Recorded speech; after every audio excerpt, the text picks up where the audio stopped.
తనని జైల్లో పెట్టినప్పుడు మధ్యరాత్రిళ్ళు మాకు ఫోన్లు వస్తే అప్పటిదప్పుడు ఒక డ్రైవర్ ఒకడే ఉండేవాడమ్మా. ఆ పక్క ఈ పక్క పోలీసులు ఉండి ఇంటికి ఎవరిని రానిచ్చేవాళ్ళు కాదు. ఓ పని మనిషి వచ్చేది కాదు. మధ్యరాత్రి ఫోన్ చేసి ఆయనని బయటకు తీసుకెళ్తున్నారు పోలీస్ స్టేషన్ నుంచి అని మాకు అక్కడ వాళ్ళని ఫోన్స్, సెల్ ఫోన్స్ లేవు, ల్యాండ్ ఫోన్స్. అయితే అక్కడ వెహికల్ పెట్టి మన వాళ్ళని పెట్టేవాళ్ళం పోలీస్ స్టేషన్ దగ్గరలో. వాళ్ళు తీసుకెళ్ళిపోతుంటే నాకు ల్యాండ్ ఫోన్ రాగానే కథం గవ్వుకుని లేవడము, కింద డ్రైవర్ని లేపడము, బండా అని చేయించుకోవడము, ఇంటికి తాళం వేసుకొని పాపం తీసుకోవడం వెళ్ళిపోవడం. ఒక్కోసారి తనను వదిలేసి ఇంట్లో తాళం వేసి వెళ్ళిపోయేదాన్ని. చిన్నపిల్ల కదా, ఆమె 7 సంవత్సరాల అమ్మాయి, మధ్యలో నిద్ర లేపలేం కదా. తను మెలుకొని ఉంటే వస్తా అంటే తీసుకెళ్లేదాన్ని. మెలుకుంటే ఒక్కతి ఉండడానికి ఎట్లా భయపడుతుంది. అటువంటి సిచ్యుయేషన్స్ చాలా ఫేస్ చేసాం. అందుకే తనలో ఒక రాటుతనం అంటే వచ్చింది. ఇప్పుడు తను మాట్లాడినా కూడా అంత స్ట్రాంగ్గా మాట్లాడుతుంటే పబ్లిక్ అదే అడుగుతారు, అసలు మేడం అంతట్లు వచ్చింది, మీరు సార్ ఇద్దరు కలిపి ఒక దాంట్లో వేసి గ్రైండ్ చేస్తే బయటకు వచ్చినట్టు వచ్చింది మీ పాప అంటే. నేను అన్నా అసలు ముందు ఈ మూవీ ప్రమోషన్ ముందు అక్కడ మీడియా సమావేశం పెట్టారు కదా, లేదు హోటల్లో పెట్టారు కదా, ఇక్కడ సుబ్బారావు గారి హోటల్ ఉంది కదా, ఇక్కడ ఎన్టీఆర్ భవన్ వెనకాల పెద్దది ఉంది కదా హోటల్, పార్క్ హయత్లో ప్రెస్ మీట్ పెట్టారు ఫస్ట్. అయితే మా అసిస్టెంట్ డైరెక్టర్ గారు ఆగం అవుతున్నారు, వరంగల్ నుంచి రాలేదు ఇంకా. అరే మీ పాప ఎప్పుడు వస్తుంది, మా పాప అక్క ఎప్పుడు వస్తుంది అంటే ఎందుకు అంత ఆగమవుతుంది, అక్కతో కాసేపు మాట్లాడాలంటాడు. దేని గురించి అని నేను, అక్కడ ప్రెస్ వాళ్ళు క్వశ్చన్స్ ఇస్తారు, ఏ క్వశ్చన్ పడతారు, నువ్వు దానికోసం ఎందుకు భయపడతావు నేను, మరి అక్కకు కొంచెం ఫీడ్బ్యాక్ ఇవ్వాలి కదా అనుకున్నాడు. అంటే నేను అన్నా అస్సలు అవసరం లేదు, అది స్పాంటేనియస్గా వాళ్ళకి ఆన్సర్ చేస్తుంది, నువ్వేం భయపడకు అని చెప్పేశారు. ఆ రోజే చేసింది వాళ్ళకి. వాళ్ళు మీ రాజకీయ మళ్ళీ మీ అమ్మ వాళ్ళని ప్రొజెక్ట్ చేయడానికి చేస్తున్నారు అది ఇది అని అంటే, మా అమ్మ వాళ్ళకి అవసరం లేదు, వాళ్ళు జనాల్లో ఉండేవాళ్ళు, ప్రొజెక్ట్ చేయాల్సిన అవసరం నాకు లేదు, నాకు ఆయన చేయాలనిపించింది ఆయన చేస్తున్నాడు, నాకు తీయాలనిపించింది నేను చేస్తున్నాను అని చెప్పాడు. ఇంకా అప్పటి నుంచి తన వే ఆఫ్ టాకింగ్ చూసినాక జనాల్లో చాలామంది నన్ను అడిగారు. అంటే నేను అన్నా అది అంత ఘాటీలు తిన్నది, ఎదురు దెబ్బలు తిన్నది, ఎన్ని బాధలు చూడాలనో అని బాధలు చూసింది. ఏ వయసు దానికి 4 సంవత్సరాల వయసు అండి. మా ఆయన మీద కాల్పులు జరిపినప్పుడు లిటరల్గా తను చూస్తూ ఉంటే మా హస్బెండ్ మీద ఫైరింగ్ జరుగుతుంటే నాన్న అరుస్తా ఇది వెనకెళ్ళడం మొదలుపెట్టింది. కాలు పట్టేసుకుంది, తనని తను రక్షించుకోవాలి, పాపలు ఇలా విదిలించుకొని పరిగెత్తడం. తనకు ఒక వే దొరికింది, 4 చౌరస్తాలో కాలుస్తున్నారు, ఒక వే నుంచి వెళ్ళిపోవచ్చు తను. అటువైపు వెళ్ళిపోయినాక ఆ పోర్ని కాలువండ్రా వాడు దొరకడు అని ఒక 3-4 బుల్లెట్స్ ఫైర్ చేశారు. అంటే మా హస్బెండ్ ఏమనుకున్నారు, పాపని కాల్ చేశారు అనుకొని మళ్ళీ వెనక్కి వచ్చి వాళ్ళకి దొరికిపోయాడు. లేకపోతే తనకు అన్నీ తగిలేటివి ముందే ఎస్కేప్ అయ్యేవాడు. ఈ లోపల ఏమైందంటే అక్కడ ఉన్న మన వాళ్ళు పాపను తీసి గోడవతలు విసిరేశారు. అక్కడ ఒక గడ్డివామ ఉంటే అందులో పడింది, లేకపోతే కాలో చేయో ఏదో ఇరుగు, చిన్నపిల్ల కదా 4 సంవత్సరాల అమ్మాయి. అక్కడ పక్కన ఇంట్లో ఎవరో ఉన్నారు, వాళ్ళు తీసుకుపోయి కూర్చోబెట్టి పెరుగన్నం అది పెట్టేసి, ఇక మేము హాస్పిటల్ పోయేటప్పుడు కూడా అది ఎక్కడ ఉంది ఏం చూసుకోలేదు. ఇంకా మా ఆయన్ని తీసుకొని ట్రాక్టర్లో హాస్పిటల్కి వెళ్ళిపోయినాక అక్కడికి ఎవరో తీసుకొని వచ్చి మాకు అప్పచెప్పారు. తను 25 days 1 month కూర్చొని పిచ్చిగా మాట్లాడుకుంటూ ఉండేది, తనకి తనే కూర్చొని టాయిలెట్ పోసేసుకునేది. అట్లాగే అంటే షాక్లోకి వెళ్ళిపోయింది. అసలు మనం మాట్లాడితే ఆన్సర్ చేసేది కాదు. తన కళ్ళ ముందు ఏజ్లో చూసేసరికి ఫేస్లో మనకు రక్తం లేదు అనేటువంటి మాట మనం చెప్తాం చూసారా, ఆ రక్తం లేని మొహం అనేది నేను నా కూతురికి అప్పుడు చూసా, మొత్తం పాలిపోయింది అన్నట్టు ఆ ఫేస్ అంతా. మా మామయ్య గారు అయితే చూడమ్మా అమ్మాయి ఎట్లా అయిపోయిందో చూడు, మా మామయ్య మొహం తన మొహం ఇద్దరి మొహం చూసి నాకైతే అసలు కళ్ళల్లో నీళ్ళాగలే. మా హస్బెండ్ బాధ. కానీ ఆ రోజు కానీ ఆయన చనిపోయి ఉంటే తనకి అప్పుడే భయంతోటే బుల్లెట్ ప్రూఫ్ జాకెట్ వేసుకునేవాళ్ళు అన్నట్టు. ఆ రోజు కూడా వేసుకునే వెళ్ళారు. అది వెళ్ళడం తను సర్వైవ్ అయ్యారు, లేకపోతే ఎన్ని బుల్లెట్స్ బాడీలోంచి వెళ్ళిపోయి వాళ్ళు డైరెక్ట్ బాడీకి షూట్ చేస్తున్నారు, ఈయన పడిపోవట్లేదు, వాళ్ళకి అర్థం కావట్లేదు, వాళ్ళు ఒకలాంటి కన్ఫ్యూజన్లోకి వెళ్ళిపోయారు. ఇంత లోపల ఒకటి దగ్గర అది స్టార్ట్ అవ్వగానే ఏమైందంటే పబ్లిక్ కూడా ఇళ్ళకి వెళ్ళిపోయి తలుపులు వేసేసుకున్నారు. ఒక ఇంగ్లీష్ మూవీలో ఫైటింగ్ ఎట్లయితే జరుగుతుందో సేమ్ అట్లా ఆ చౌరస్తాలో జనం ఎవరు లేరు, జస్ట్ వచ్చిన 4 మా ఆయన, వీళ్ళు తలుపులు వేసుకొని కిటికీలోంచి చూస్తున్నారు. ఒక్కొక్క గడప ఎక్కడము, తలుపు కొట్టడము, మళ్ళీ దిగడము. ఈ లోపల వాడు వెనకాల వచ్చి ఈయనను కాలవడానికి ట్రై చేయడం. అట్లా చేస్తుంటే ఒకటి దగ్గర లాగేసుకొని వాడిని ఫైరింగ్ చేస్తే వాడు ఒకడు అక్కడే చచ్చిపోయాడు. ఇంకొకడు కాలుకు దెబ్బ తగిలింది, వాడు ఎట్టి కదలలేని పరిస్థితిలో ఉన్నాడు. ఇంకో ఇద్దరు కాలుస్తూనే ఉన్నారు. కాలుస్తూ ఉంటే ఇంక ఇక్కడ కూర్చున్నాడు వాళ్ళను కన్ఫ్యూజ్ చేయడం స్టార్ట్ చేస్తాడు. అరే వాడు చావడరా, మనల్ని చంపుతాడు, మనం బోదాంపారా మనం. ఇంకా ఆయన చేసేంత చేసినాక లాస్ట్కు ఫైరింగ్, అంటే బ్లడ్ పోతుంది, తను ఇంకా అట్లా గాల్లో తేలిపోయిన, మనకు ఏదైతే మత్తు ఇంజెక్షన్ ఇచ్చేటప్పుడు తలుస్తుంది చూసారా, ఆ టైప్లో గాల్లో తేలిపోతూ కింద పడిపోయాడంట. అంటే దానికంటే ముందు రోజు నేను వెళ్ళా, తను 26 రోజు వస్తారు అని తెలిసి ఫ్లాగ్ హై స్టేషన్కి నన్ను ముందే మా ఇంటికి పంపించారు. ఇక వాళ్ళకు కన్ఫర్మేషన్ వచ్చింది, ఓహో ఈమె వచ్చిందంటే తను వస్తారు అని చెప్పేసి ప్రిపేర్డ్గా ఉన్నారు అన్నట్టు. నేనేమో ఇంట్లో ఇంకా మా పాపను తయారు చేసి పంపమని మనిషిని పంపిస్తే మా పాపను తయారు చేసి పంపించిన అన్నట్టు. తన మీద కూర్చోబెట్టుకొని ఉన్నారు, మాట్లాడుతున్నారు గ్రామ పంచాయతీ ఆఫీస్లో, సర్పంచ్ కదా. అప్పుడే హెడ్ మాస్టర్ వచ్చి పిల్లల్ని ఇట్లా తీసుకొచ్చిన సార్ అది ఇదని చెప్తా అంటే వాడు వచ్చి ఎదురుగొచ్చి గన్ పెట్టాడు. వెనక నుంచి పెట్టుంటే తను గుర్తించేవాడు కాదు. పెట్టగానే వెంటనే హెడ్ మాస్టర్ని అడ్డం పెట్టుకున్నాడు అన్నాడు. ఇక వాడికొసేపు అటు ఇటు కన్ఫ్యూజన్ చేసే వరకు ఇక వాళ్ళను కన్ఫ్యూజన్లో పెట్టేసే లోపల ఈ పబ్లిక్ అందరూ డిస్పాచ్ అయిపోయారు. ఈ హెడ్ మాస్టర్ పిల్లలు, అసలు ఊర్లో పిల్లలు అయితే 25 days జ్వరాలు వచ్చి పడుకున్నారు అప్పుడు ఆ సీన్స్ చూసి. ఇక అప్పుడు హైదరాబాద్కు తీసుకొచ్చినాక 25 days హాస్పిటల్లోనే ఉన్నారు. ఇప్పటికి రైట్ అయ్యి తనకి కనిపించదు. బాడీలో ఇంకా 3 bullets ఉన్నాయి. ఇప్పటికీ బుల్లెట్స్ ఉన్నాయండి? 3 bullets. చిన్న మెదడు దగ్గర ఒకటి ఉంటుంది, వెనక షోల్డర్ దగ్గర, ఈ రిస్ట్లో ఒకటి ఉంటుంది. ఇట్లా అన్నప్పుడు ఎక్కువ అన్నాడు అన్నట్టు తగలకుండా అట్లా రిస్ట్లోకి వెళ్ళిపోయింది. అవి తీయొద్దు కదా అండి? తీయకూడదు. అవి తీస్తే ఉంటే నష్టం లేదు, తీస్తే అంటే ఇప్పుడు ఇక్కడిది తీసామనుకోండి బ్రెయిన్కి ఎఫెక్ట్ ఛాన్సెస్ ఉంటాయి, పక్క ఫారెన్ బాడీస్కి ఇబ్బంది అవుతుంది అన్నారు. అయితే ఇక్కడ కూడా ఒకటి లాస్ట్కి ఏం చేశాడంటే కూర్చున్నాక వాడు పడిపోయినాక కూడా వాడు ఫైర్ చేసినప్పుడు మా ఆయన లక్కీలు ఏం చేశాడంటే శ్వాస ఆపేసి అని వదిలేసినాక వాడి బుక్ చూశాడు. వీడు పల్సు చూడడమా గుండె చూడడమా చెయ్యలేవాడు. ఈయన శ్వాస ఆపేసి ఇట్లా పెట్టేసి పడుకున్నాడు. ఇంకా చచ్చిపోయిందని చెప్పేసి వాళ్ళు వెళ్ళిపోయాను. నాకు ఎవరో వచ్చి చెప్పంగానే నేర్చుకుంటూ ఇంటి దగ్గర నుంచి ఉరికొచ్చాను. ఉరికొచ్చే వరకు 100 మంది చుట్టూ అంత పెద్ద రౌండ్లో ఉన్నారు. మధ్యలో ముగ్గుల పోటీలు అన్నట్టు, కలర్ ముగ్గులు, పైన జెండా 26 జనవరిలో ఎగిరేసిన జెండా, మంచిగా వైట్ లాల్చి పైజామాలో మా ఆయన పడుకొని ఉన్నాడు, ఫుల్ బ్లడ్. ఆ సీన్ అయితే నాకు ఇట్లా ఫోటోలాగా ఎప్పుడు తలుచుకున్నాను కూడా ఇట్లా రికార్డ్ అయిపోయి ఉంటుంది. ఆ జనం ఆపేస్తున్నారు, నన్ను పోనిస్తలేరు. చనిపోయాడు, పోలీసు వాళ్ళు వచ్చే వరకు మీరు వెళ్ళొద్దు అంటారు. అదేంటి అని చెప్పేసి నాకు ఆయనను చూసినాక ఏం డౌట్ వచ్చిందంటే, ఒక కాలు ఇట్లా స్ట్రైట్ పెట్టాడు, ఒక కాలు ఇట్లా ఫోల్డ్ చేసి పైకి పెట్టాడు, చెయ్యి ఇట్లా పెట్టాడు. నేను చనిపోయిన వాడైతే ఈ కాలు ఇట్లా నిలబడదు కదా, పడిపోతుంది. అమ్మో, మీరు కూడా బాగా అది చూశాక నాకు డౌట్ వచ్చింది. అప్పుడు వాళ్ళను గట్టిగా విదిలించుకొని వెళ్ళి మెల్లిగా ఏడుస్తా చెయ్యి తీసా.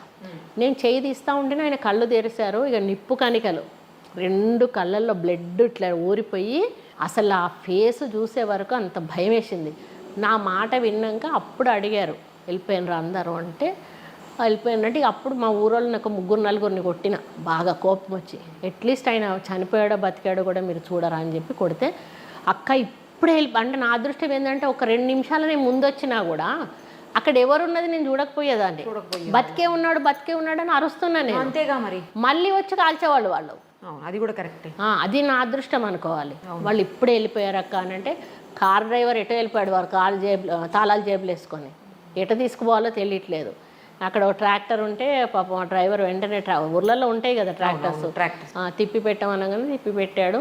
అక్కడి నుంచి వరంగల్కి వస్తుంటే 2 సార్లు మంచినీళ్ళు అడిగాడు. అక్కడి నుంచి ఎంత దూరం అండి? వరంగల్ 20 kilometers ఉంటుంది.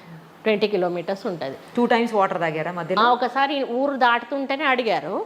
అడిగితే మనకి తెలియదు అసలు అట్లాంటి పేషెంట్స్కి వాటర్ అసలు ఇవ్వకూడదంట. అసలు మనకు అప్పుడు తెలియదు కదా. కొన్ని పోసినాక మళ్ళీ మా ఊరు నుంచి వస్తుంటే మధ్యలో రైల్వే ట్రాక్ అది పడింది. అవతల ఒక ఫియట్ కార్ ఆగింది.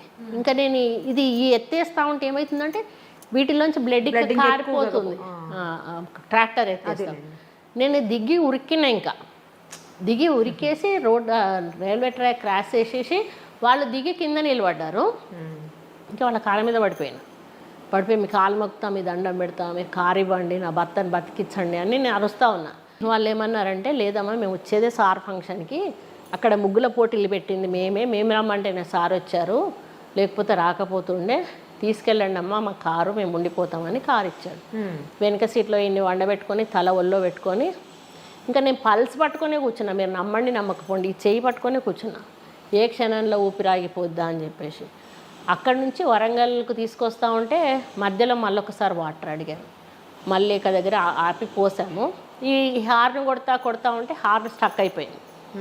అరే ఉండనీరా బాబు అంటే అప్పుడు వీళ్ళకి భయం కదా, పోలీసు వాళ్ళు మనమంతా పాపులర్ కూడా కాదు అప్పుడు అని పోలీసు వాళ్ళు అరే పట్టుకుంటారు కార్ అని వాడు ఏదేదో చేయబోయి ఆ హార్న్ది వైర్ కూడా కొట్టేశాడు. ఇక మా ముందు కూర్చున్న వాళ్ళు ఉన్నారు కదా మాతో వచ్చేవాళ్ళు, వాళ్ళు జరగండి అని అరుస్తా ఎంజిఎంకు తీసుకొచ్చాం. సండే ఆ రోజు డాక్టర్స్ ఎవరు ఉండరు. సరే ముందు ఎక్స్రే అప్పుడు సీటీలు అవన్నీ లేవు కదా అక్కడ, మొత్తము షేవ్ చేసేసారు. అప్పుడే అక్కడికే పోలీసు వాళ్ళు వచ్చేసారు. ఎవరెవరి పేర్లు ఆయన గుర్తుపడతాడు కదా రాసుకున్నాక ఇక వాళ్ళు షేవ్ చేసేసి ప్రైమరీ చేసి ఎక్స్రే తీద్దామంటే కరెంట్ పోయేది. కరెంట్ పోతే మళ్ళీ మనుషులను కరెంట్ ఆఫీస్కి పంపించి కరెంట్ ఆన్ చేపించి ఎక్స్రే తీపిస్తే బాడీలో బుల్లెట్స్ ఉన్నాయి, మీరు నిమ్స్కి వెళ్ళండి అని చెప్పేసి. ఇంకా అక్కడి నుంచి స్టార్ట్ అయితే మేము 10:30కైన ఘటన అది అసలు జరిగిన ఘటన. లక్కీలీ ఏంటంటే అప్పుడే రోహిణి హాస్పిటల్ అని మాకు వరంగల్లో కొత్తగా పడింది. అందులో అంబులెన్స్ ఉంది అన్నట్టు, పెద్ద అంబులెన్స్ ఉంది, van type. Rohini hospital Warangal arts and science college ఎదురుగా ఉంటుంది అన్నట్టు. ఇప్పుడే 2018 ఎంతో కట్టించుకున్నారు వాళ్ళు. ఒక డాక్టర్ని ఒక నర్సుని వెంటించి పంపిస్తామని అన్నారు. అందులో ఎక్కామిగా వాళ్ళు స్పీడ్గానే తీసుకొస్తున్నారు. కానీ అప్పుడు 7 గేట్స్ హైదరాబాద్ వరకు కూడా. ఒక గేట్ పడిందంటే 7 గేట్లు పడతాయి రైల్వే గేట్స్. అట్లా మేము అక్కడి నుంచి ఇక్కడికి వచ్చే వరకు 5 hours జర్నీ టైమే 5 hours. ఆ తర్వాత సిటీలో కరెక్ట్గా మేము 5 o'clock 6 o'clock ఎంటర్ అయినాం. అప్పుడు సిటీ రష్ ఎట్లా ఉండదు మీకు ఆలోచించండి. సిటీలో అక్కడి నుంచి నిమ్స్కి వచ్చే వరకు మళ్ళీ 1 గంటన్నర 2 గంటలు పట్టేది. ఇదంతా జరిగే రోజు సాయంత్రం 6 7 అయింది. ఇక అక్కడికి వచ్చినాక వాళ్ళు అసలు పట్టించుకోరు. మెడికల్ లీగల్ కేసు మేము పట్టించుకోమంటారు. ఎవరిని బతిమిలాడినా పట్టించుకోరు. లాస్ట్కు మాకు తెలిసిన డాక్టర్ ఇక్కడ పనిచేసి అమెరికాకు వెళ్ళిన వాళ్ళు ఉండే. ఓకే, వాళ్ళతో అంటే మా రిలేషన్ అవుతారు, వాళ్ళతో మాట్లాడేసి అక్కడి నుంచి ఫోన్లో మాట్లాడిస్తే ఆయన ఫ్రెండ్ ఇక్కడ ఒక అబ్బాయి ఉన్నాడు. ఆయన చెప్పి మాకు చాలా దగ్గర అది ఇది అని చెప్తే మరి బెడ్స్ లేవు, స్ట్రెచర్ మీద కదా మీరు కింద వండబెట్టి ట్రీట్మెంట్ ఇచ్చినా పర్లేదు, ముందు ట్రీట్మెంట్ స్టార్ట్ చేయండి అంటే అప్పుడు నిదానంగా ట్రీట్మెంట్ స్టార్ట్ చేసి అప్పుడు లోపల అడ్మిట్ చేశారు. అట్లా 20 days ఉన్నాక పంపించారు. కొండ మూవీ అనుకున్నంతగా ప్రేక్షకులకి దగ్గర కాలేకపోయింది, చాలా లాస్ అయింది అని వార్తలు వస్తున్నాయండి. 100% తప్పండి. ఎందుకంటే ఇప్పుడు అందరికీ చూడాలని ఉండదు ఆ మూవీ. ఇప్పుడు కొండ గురించి తెలిసిన వాళ్ళు చూస్తారు, కొంతమంది తెలియని వాళ్ళు అంటే మిడిల్ క్లాస్ నుంచి కింద స్థాయి ఉన్న వాళ్ళు ఆలోచిస్తారు, అరే తెలుసుకుంటే బాగుండు అని. అప్పర్ మిడిల్ క్లాస్ వాళ్ళకి ఏం అవసరం, వాళ్ళకి ఇప్పుడు అందరి ఇళ్ళల్లో హోమ్ థియేటర్స్ ఉన్నాయి. మా ఒక మూవీనే కదా, ఆచార్య మూవీ కూడా ఒక రోజు నడిచింది, తెల్లారు నడవలేదు. చిరంజీవి ఆయనకైతే పెద్ద పేరుంది కదా, మా కొండ మూవీలో ఎవరో హీరో ఉన్నారు, ఎవరో హీరోయిన్ ఉన్నారు, మా జీవిత చరిత్ర అని చెప్పాము. ఇప్పుడున్న పరిస్థితుల్లో థియేటర్స్లో మూవీస్ ఆడట్లేదు. వాళ్ళు ఎప్పుడైనా వారం కాగానే ఓటీటీకి వస్తుంది కదా, అవును, ఓటీటీలో హోమ్ థియేటర్లలో చూసుకుంటామని చాలామంది అట్లుంటారు. ఆఖరికి సెల్లులలో చూసుకుంటున్నారు. అవును, దానికి అలవాటు పడ్డారు జనం. పైసలు పెట్టి టికెట్ పెట్టి సినిమాకి పోయి చూసుకోవాల్సిన అవసరం ఏమున్నది అనేటువంటి. కానీ చూడాల్సి అనుకున్న వాళ్ళు ఇప్పుడు ఇక్కడ ప్రసాద్స్లో మాత్రం ఫుల్ నడుస్తుంది. ఓకే, అక్కడ నుంచి మేము రివ్యూస్ చూస్తూనే ఉన్నాం. అందులో బయట వాళ్ళు వేరే వాళ్ళు ఎంటర్టైన్ చేసిన వాళ్ళు నెగిటివ్గా చెప్పినా కూడా కొంతమంది ఎంటర్టైన్ చేసి చెప్పిస్తారు నెగిటివ్గా. జెన్యూన్ పర్సన్స్ మాట్లాడుతున్నవి మేము వింటున్నాం. ఓకే, ఒక యువకులు చూడాల్సిన మూవీ ఇది. ప్రశ్నించే తత్వం అనేది వస్తుంది. నక్సలిజం ఉన్నప్పుడు రాజ్యం ఎట్లుంది, నక్సలిజం లేనప్పుడు రాజ్యం ఎట్లుంది, ఏ అవసరం కోసం రాజకీయ అండ అనేది ఉండాలి, అధికారం అనేది ఉండాలి అనేది చెప్పారు. రాజకీయ అధికారంతో మనం మంచి చేయొచ్చు, చెడు చేయొచ్చు. కరెక్ట్, కానీ మేము ఎన్నుకున్న మార్గం మంచి చేయాలి. అది చేయడంలో నిలదీయమని కోరడానికి పెట్టిన సినిమానే ఇది అన్నట్టు. యువత నిలదీయాలి. ఎవరు నిలదీయాలి? ఇప్పుడు ఉద్యోగం అన్నప్పుడు యువతే కదా అడగాలి. నువ్వు సెల్ ఫోన్లు పట్టుకొని ఇంట్లో కూర్చొని అమ్మ అన్నం అయిందా, కూర అయిందా, ఇవాళ గీ కూర ఎందుకొని నీకు 30 ఏళ్ళ వయసు వచ్చినాక పెళ్లి చేయాలి, కోడలు వస్తుంది, ఆ పిల్ల బీఈడీనో ఏమో చదువుకొని వస్తుంది, ఆ పిల్ల వంట చేయదు, నువ్వు ఓ వ్యవసాయానికి ఆ పిల్ల పోదు, మీరిద్దరు వాళ్ళు ఇంట్లో కూర్చొని తింటే మీ అమ్మ నాన్న వ్యవసాయానికి పోయి రావాలి, పోయొచ్చి నీకు వండి పెట్టాలి, నీ పిల్లానికి వండి పెట్టాలి, మళ్ళీ నువ్వు అన్న మాటలు వాడాలి, రేపు నీ కొడుకో బిడ్డో పుడితే వాణ్ణి కాదాలి. ఇదంతా ఎందుకు? నీ మానన నువ్వు బతకాలి కదా. నువ్వు బతకాలి అంటే నువ్వు నిలదీయడం నేర్చుకోవాలి కదా. రాకపోతే హైదరాబాద్ వచ్చి చూసుకోవాలి ఏదో ఉద్యోగం. నువ్వు తల్లిదండ్రుల మీద ఎందుకు పడి బతకాలి? వాళ్ళు ఎన్ని రోజులు అన్ని రెక్కల కష్టం చేస్తారు. సో అయితే నేను ఫస్ట్ స్టార్టింగ్లో చెప్పాను చూడండి, డేర్ డెవిల్ అని, అది పక్కా వర్తిస్తుంది మీకు. మీరు కనుక అంత డేరింగ్గా డాషింగ్గా స్టెప్ వేయకపోతే ఆయన అంత స్పీడ్గా కాపాడుకోవడం కూడా సాధ్యం కాదు. నేను ఆ టైంలో ఆ పొజిషన్లో చూసినప్పుడు అందరూ కూడా అంత రియాక్ట్ అవ్వలేరు. అదే కదా, వాళ్ళు డిప్రెషన్లోకి వెళ్ళిపోతారు. కానీ ఆయన రక్షించుకోవాలనే ఒకలాంటి బతికున్నాడు అన్నాక నాకు ఆ డేర్నెస్ వచ్చింది. ఫస్ట్ అయితే చనిపోయాడు అనుకున్నా కాబట్టి నేను నిరాశ పడిపోయాను. బ్రతికున్నాడు అన్నాక నాకు అదొకటి వచ్చేసింది అంతే. అమ్మ లేకపోతే నా 4 సంవత్సరాల కూతురు నేను ఈరోజు మేము ఎక్కడ ఉండేవాళ్ళమో ఏమైపోయే వాళ్ళమో అసలు ఎవరికి కూడా తెలిసి ఉండేవాళ్ళది కాదు. కొండా మురళి అనేటోడు ఉండేవాడు కాదు, కొండా సూర్యకు ఉండేది కాదు, ఈరోజు సుస్మితా పటేల్ ఉండేది కాదు, కొండా సినిమా ఈరోజు వచ్చి ఉండేది కాదు. ఈరోజు వచ్చి అంటే నేను ఎప్పుడు అంటే ఆయన మా ఆయనతోటి, మీరు చేసే అంటే దానాలు ధర్మాలే మిమ్మల్ని కాపాడుతున్నాయి ఖచ్చితంగా. అందుకే మీరు కాపాడుతారు. ఇప్పుడు మీరు మిమ్మల్ని రౌడీ అంటారు, గూండా అంటారు, మీరు ఎందుకు చేస్తున్నారో మీకు తెలుసు, మాకు తెలుసు. దానివల్ల లబ్ధి పొందిన వాళ్ళకి తెలుసు, వాళ్లకు అట్లా న్యాయం చేస్తున్నారు. ఇంకెవరైనా లేదు అని వచ్చిన వాళ్ళకి మీకు తోచినంత సహాయం, చదువుకోవడానికి డబ్బులు లేవన్న వాడికి చదువుకోవడానికి, లేకపోతే ఇంకేదైనా పెళ్లి చేయడానికి మా దగ్గర డబ్బులు లేవంటే వాళ్ళకి పెళ్ళికి, ఇట్లా మేము వేరే దేశాలకు వెళ్ళినప్పుడు కూడా కొంతమంది గబగబా వచ్చి కాళ్ళు మొక్కేస్తూ ఉంటారు. లేచినాక ఎవరు బాబు అంటే, సార్ నాకు ఆ రోజు ఇంజనీరింగ్ ఫీజు కట్టడానికి డబ్బులు లేకపోతే మీరు నాకు కొన్ని డబ్బులు ఇచ్చారు సార్, ఆ ఫీజుతో నేను ఇంజనీరింగ్ చదువుకొని ఇక్కడ వచ్చి సాఫ్ట్వేర్ జాబ్ చేసుకుంటున్నాను సార్ అన్నప్పుడు ఒకలాంటి గర్వం అనిపిస్తుంది. నేను అదే అంటాను, మనం చేసినవి మనం మర్చిపోతాం కావచ్చు, జనం అయితే మర్చిపోరు. అందుకని మీ మంచితనమే మీకు శ్రీరామ రక్ష అంటాడు. మామూలుగా నేను మా ఆయనకి ఏంటంటే నా బర్త్డే రోజు, మా మ్యారేజ్ రోజు కాలు మొక్కుతాను, పండగల రోజు కొత్త చీర కట్టుకున్నప్పుడు కాలు మొక్కుతాను, దండం పెడతాను కాళ్ళకి. నేను మా 35 సంవత్సరాలు మొన్న 35th యానివర్సరీ చేసుకున్నాను. ఓకే. ఒక సంవత్సరం క్రితమో ఒక 8 నెలల క్రితమో అడిగా. నేను ఎప్పుడు కూడా దండం పెట్టేదాన్ని కానీ ఎప్పుడు అడిగేదాన్ని కాదన్నట్టు, ఏమనుకుంటారు మనసులో అని చెప్పి. ఓకే. ఎందుకు ఆ రోజు ఒకరోజు అడగాలనిపించింది. నేను ఇన్నిసార్లు మొక్కుతాను కదా, అసలు మీరు ఏమనుకుంటారు నా గురించి మొక్కేటప్పుడు అని అంటే, మీ తాలిబొట్టు గట్టిది అనుకుంటాను అని అంటాడు. అంటే నేను అదే అన్న, ఆయనకంత కాన్ఫిడెన్స్ అన్నట్టు, అంటే దాని తాలికి బలం ఉంది కాబట్టి నేను బతుకుతున్నా అనేటువంటి ఒక అంటారు కూడా. అదే చాలా మంది బ్రాహ్మిన్స్ అట్లాంటి వాళ్ళు కూడా చాలా మంది భార్య జాతకం మీద కూడా భర్త ఆయుష్ ఆధారపడి ఉంటుంది అని కూడా అంటారు.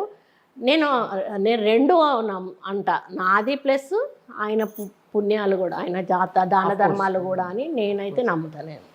ఏం కాదండి, మీరిద్దరూ నిండు నూరేళ్ళు హ్యాపీగా ఉంటామండి. ఖచ్చితంగా ఉండాలి కూడా. మనవాడు రావాలి, నుంచి మనవాడు వచ్చాలి, మనవాడిని చూడాలి. ముందు మా మనవరాలు పెళ్లి చేసే వరకు బ్రతకాలి మేము. అంటే సుస్మిత పెళ్లి అనేది ఈ రోజు వరకు తెలంగాణలో ఎవరు చేయలేదండి.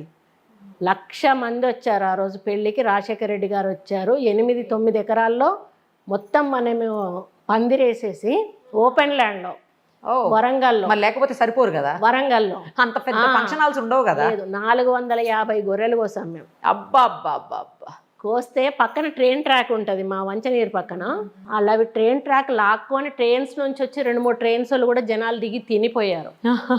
మేము అంత అయిపోయినాక ఎత్తుకుంటే అక్కడ కూడా గిన్నెలు దొరికినాయి మాకు, అక్కడ వరకు పట్టుకెళ్ళి తినేశారు.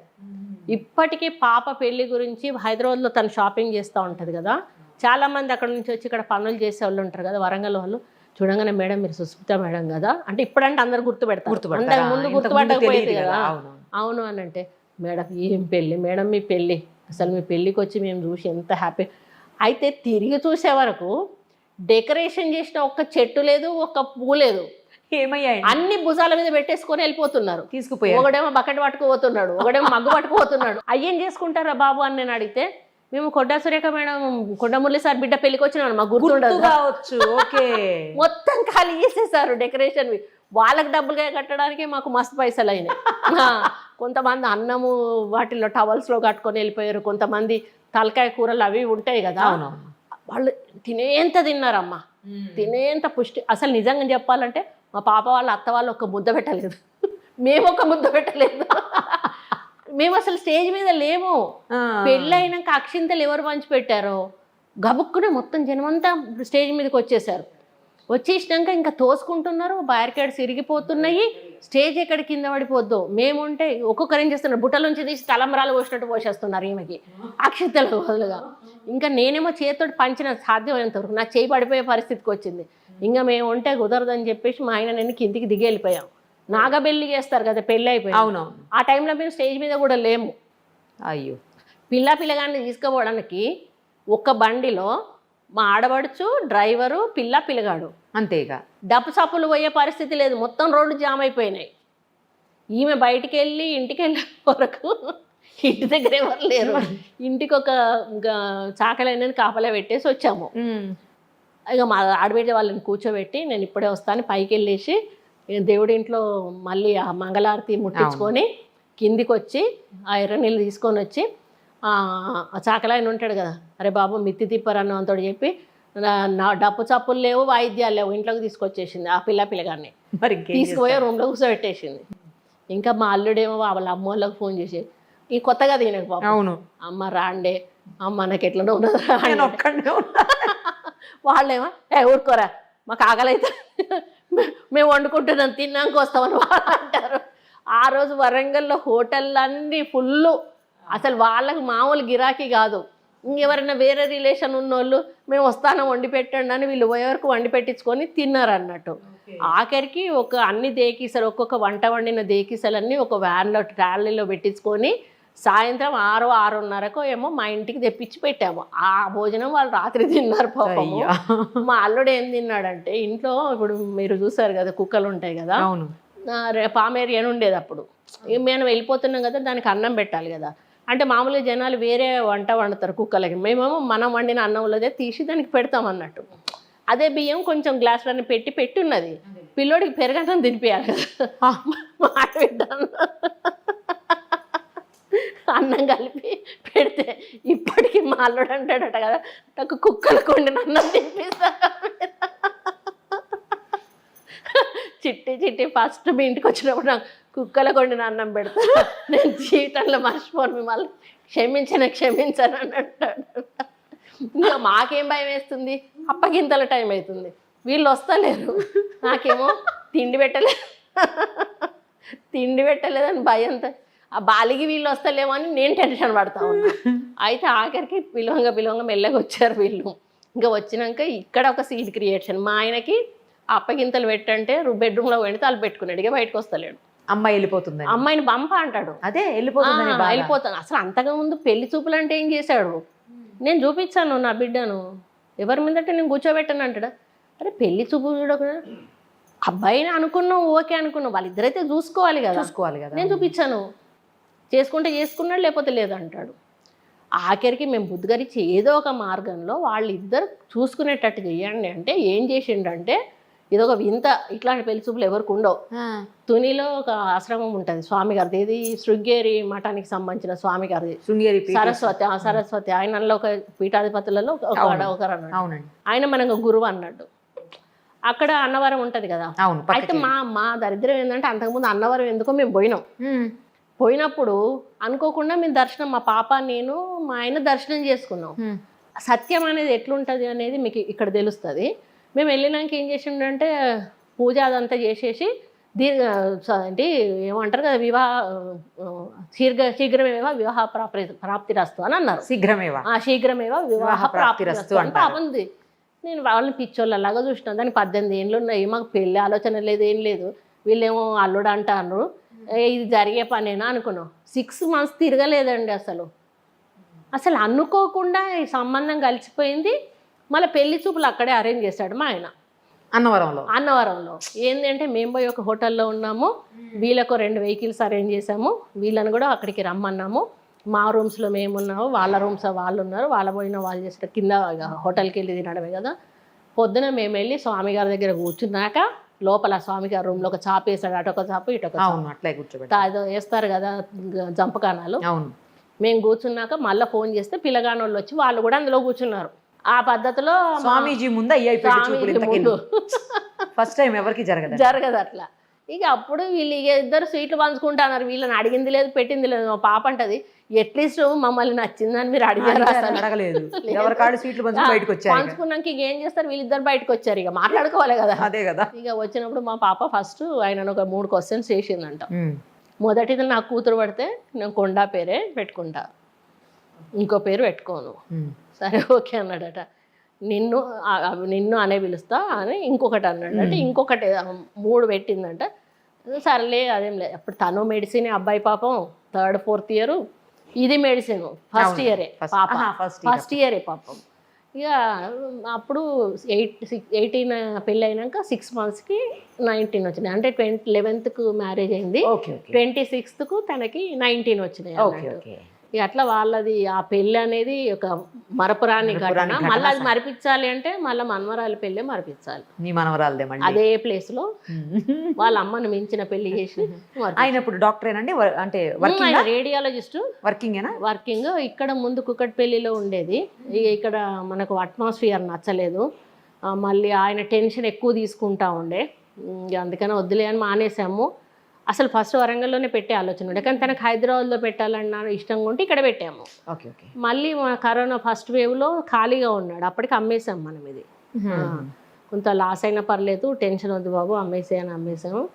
అప్పుడు ఆ కరోనా టైంలో మనం సీటీలు అవి తీస్తున్నప్పుడు ఆయన మళ్ళీ ఫీల్ అవ్వడం స్టార్ట్ అయ్యాడు, అయ్యో అది అనవసరంగా తీసేసుకున్నాను, అరే నీ ఫీలింగ్ ఎందుకు ఓడగొట్టాలి అని చెప్పేసి ఆయనకు మళ్ళీ మా ఆయన ఇష్టంగా ఎక్కడ మొదలు పెట్టాలనుకున్నాడో సెంటరు మనకు లాడ్జ్ ఉంటుంది అన్నట్టు, ఆ లాడ్జ్లోనే పెట్టేశాడు. ఇప్పుడు మంచి, అంటే వాళ్ళ నాన్న కూడా A1 సర్జన్, మొత్తం డాక్టర్స్ ఫ్యామిలీ. అంటే వాళ్ళ పెద్దన్నయ్య అక్కడ ఉంటాడు, 2 అబ్బాయిలు యుఎస్లో ఉంటాడు. ఇక ఆయన ద్వారా మొత్తం ఆయనకు మంచి పేరు ఉంది డాక్టర్స్లో.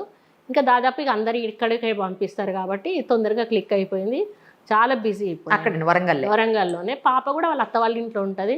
ఇక ఆమె అయితే ఇక చెప్పింది కదా, అత్తగారి తల్లిగారి కంటే ఎక్కువ చూసుకుంటుంది ఆమె వాళ్ళ అత్త. ఇప్పటికి ముద్దలు పెట్టి తినిపిస్తుంది. ఇద్దరు ఒక దాంట్లో పల్లెంలో పెట్టేసుకొని తింటారు. గ్రేట్ అసలు. వాళ్ళని చూస్తే మనకు జెలస్ అనిపిస్తుంది నిజంగా కూడా. అట్లా ఉంటారు. బిడ్డ అని ఇద్దరు.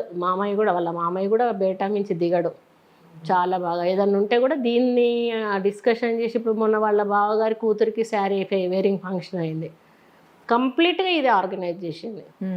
యుఎస్ నుంచి వచ్చి వాళ్ళు వేసుకొని అట్లా వచ్చి ఇట్లా వెళ్ళిపోయారు. అదే అంటారు, అసలు మాకు చేసినవన్న ఫీలింగ్ కూడా మాకు ఇబ్బంది కూడా కలగలేదు. చూసుకుంటే ఇంకేముంటుంది.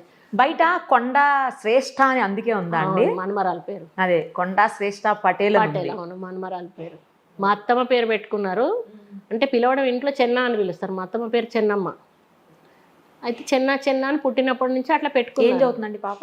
తను ఇప్పుడు 5th క్లాస్కి వచ్చింది. ఇప్పుడు 11 years కంప్లీట్ అయిపోతున్నాయి. 11th year శారీ ఫంక్షన్ ఉంది. చేశారా? చేయాలి. November 21st బర్త్డే రోజే చేస్తే అయిపోతుందని చూస్తున్నాము. ఇక రావాలి మీరు కూడా అప్పుడు. తప్పకుండా అండి, డెఫినెట్గా వస్తా. ఆ చెన్న అని పిలుస్తాడుండే చిన్నప్పుడు. నాకేమో తనని మురళి అని పిలిపియాలని ఉండే. అంత చిన్నప్పుడు మాట తిరగదు కదా. అయితే మేము ఎట్లా ఎక్కుతా ఉంటే తన ఫోటో ఒకటి పెద్దది ఉంటుంది అన్నట్టు. ఒకసారి ఎత్తుకొని పోకుంటూ నేను కన్నమ్మ అని పిలుస్తానని, ఎవరు కన్నమ్మ అంటే చెన్న అనేది. ఇంకా దానికి ఏంటంటే తనని చెన్న అని పిలుస్తున్నాడు కదా, చెన్న అనేది.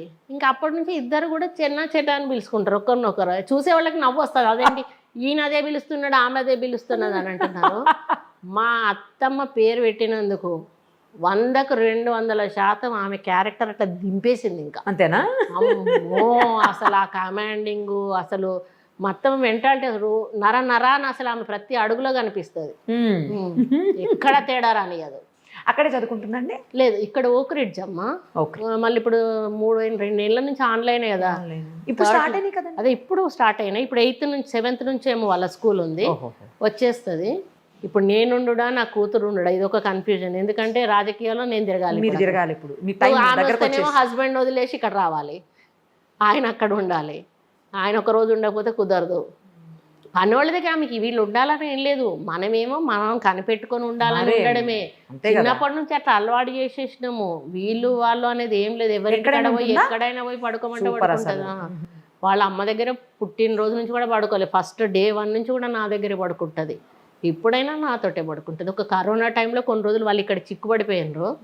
అప్పుడు వాళ్ళ అమ్మ వాళ్ళతో పడుకోవడం వల్ల కొన్ని రోజులు పడుకుంది అంతేగాని దానికి మా దగ్గరే ఉందా అండి ఇప్పుడు పాప? ఇప్పుడు వెళ్ళింది మీరు వచ్చే ముందే. అయ్యో, వాళ్ళు ఇంటర్వ్యూ చేసేటప్పుడు అప్పుడు గొడవ ఉంటేనే కాసేపు ఆపేసాము ఇంటర్వ్యూ. ఆమె కుక్కలంటే అవన్నీ అంటే పిచ్చి. బయటికి వెళ్ళిందంటే అన్ని వదిలేయాలన్నట్టు, అవి వదిలేయకపోతే అరుస్తాయి. అందుకని అప్పుడు ఆపేసాము. రాజశేఖర్ రెడ్డి గారు అసలు మీ రాజకీయ ప్రస్థానం ఎలా మొదలైందండి అది చెప్పండి. అది చాలా డ్రామాటిక్గా అయింది. దీనికంటే ముందు ఒక్కటి చెప్పండి. ఇప్పుడు మురళీ గారికి అంతగా శత్రువులు ఉన్నారా? అంతగా అన్నిసార్లు అటాక్ చేసి అంత మనిషిని చంపేయాలి అన్నంత కసి ఒక్కరే అన్నిసార్లు అటాక్ చేస్తారు. అంతమంది కాదు, ఒక్కరే అతన్ని పదే జరిగినాయి. చాలాసార్లు మేము వాటిని అంటే ట్రేస్ అవుట్ చేసి మమ్మల్ని మేము కాపాడుకున్నాం. అంటే అటాక్ దాకా రానివ్వలేదు.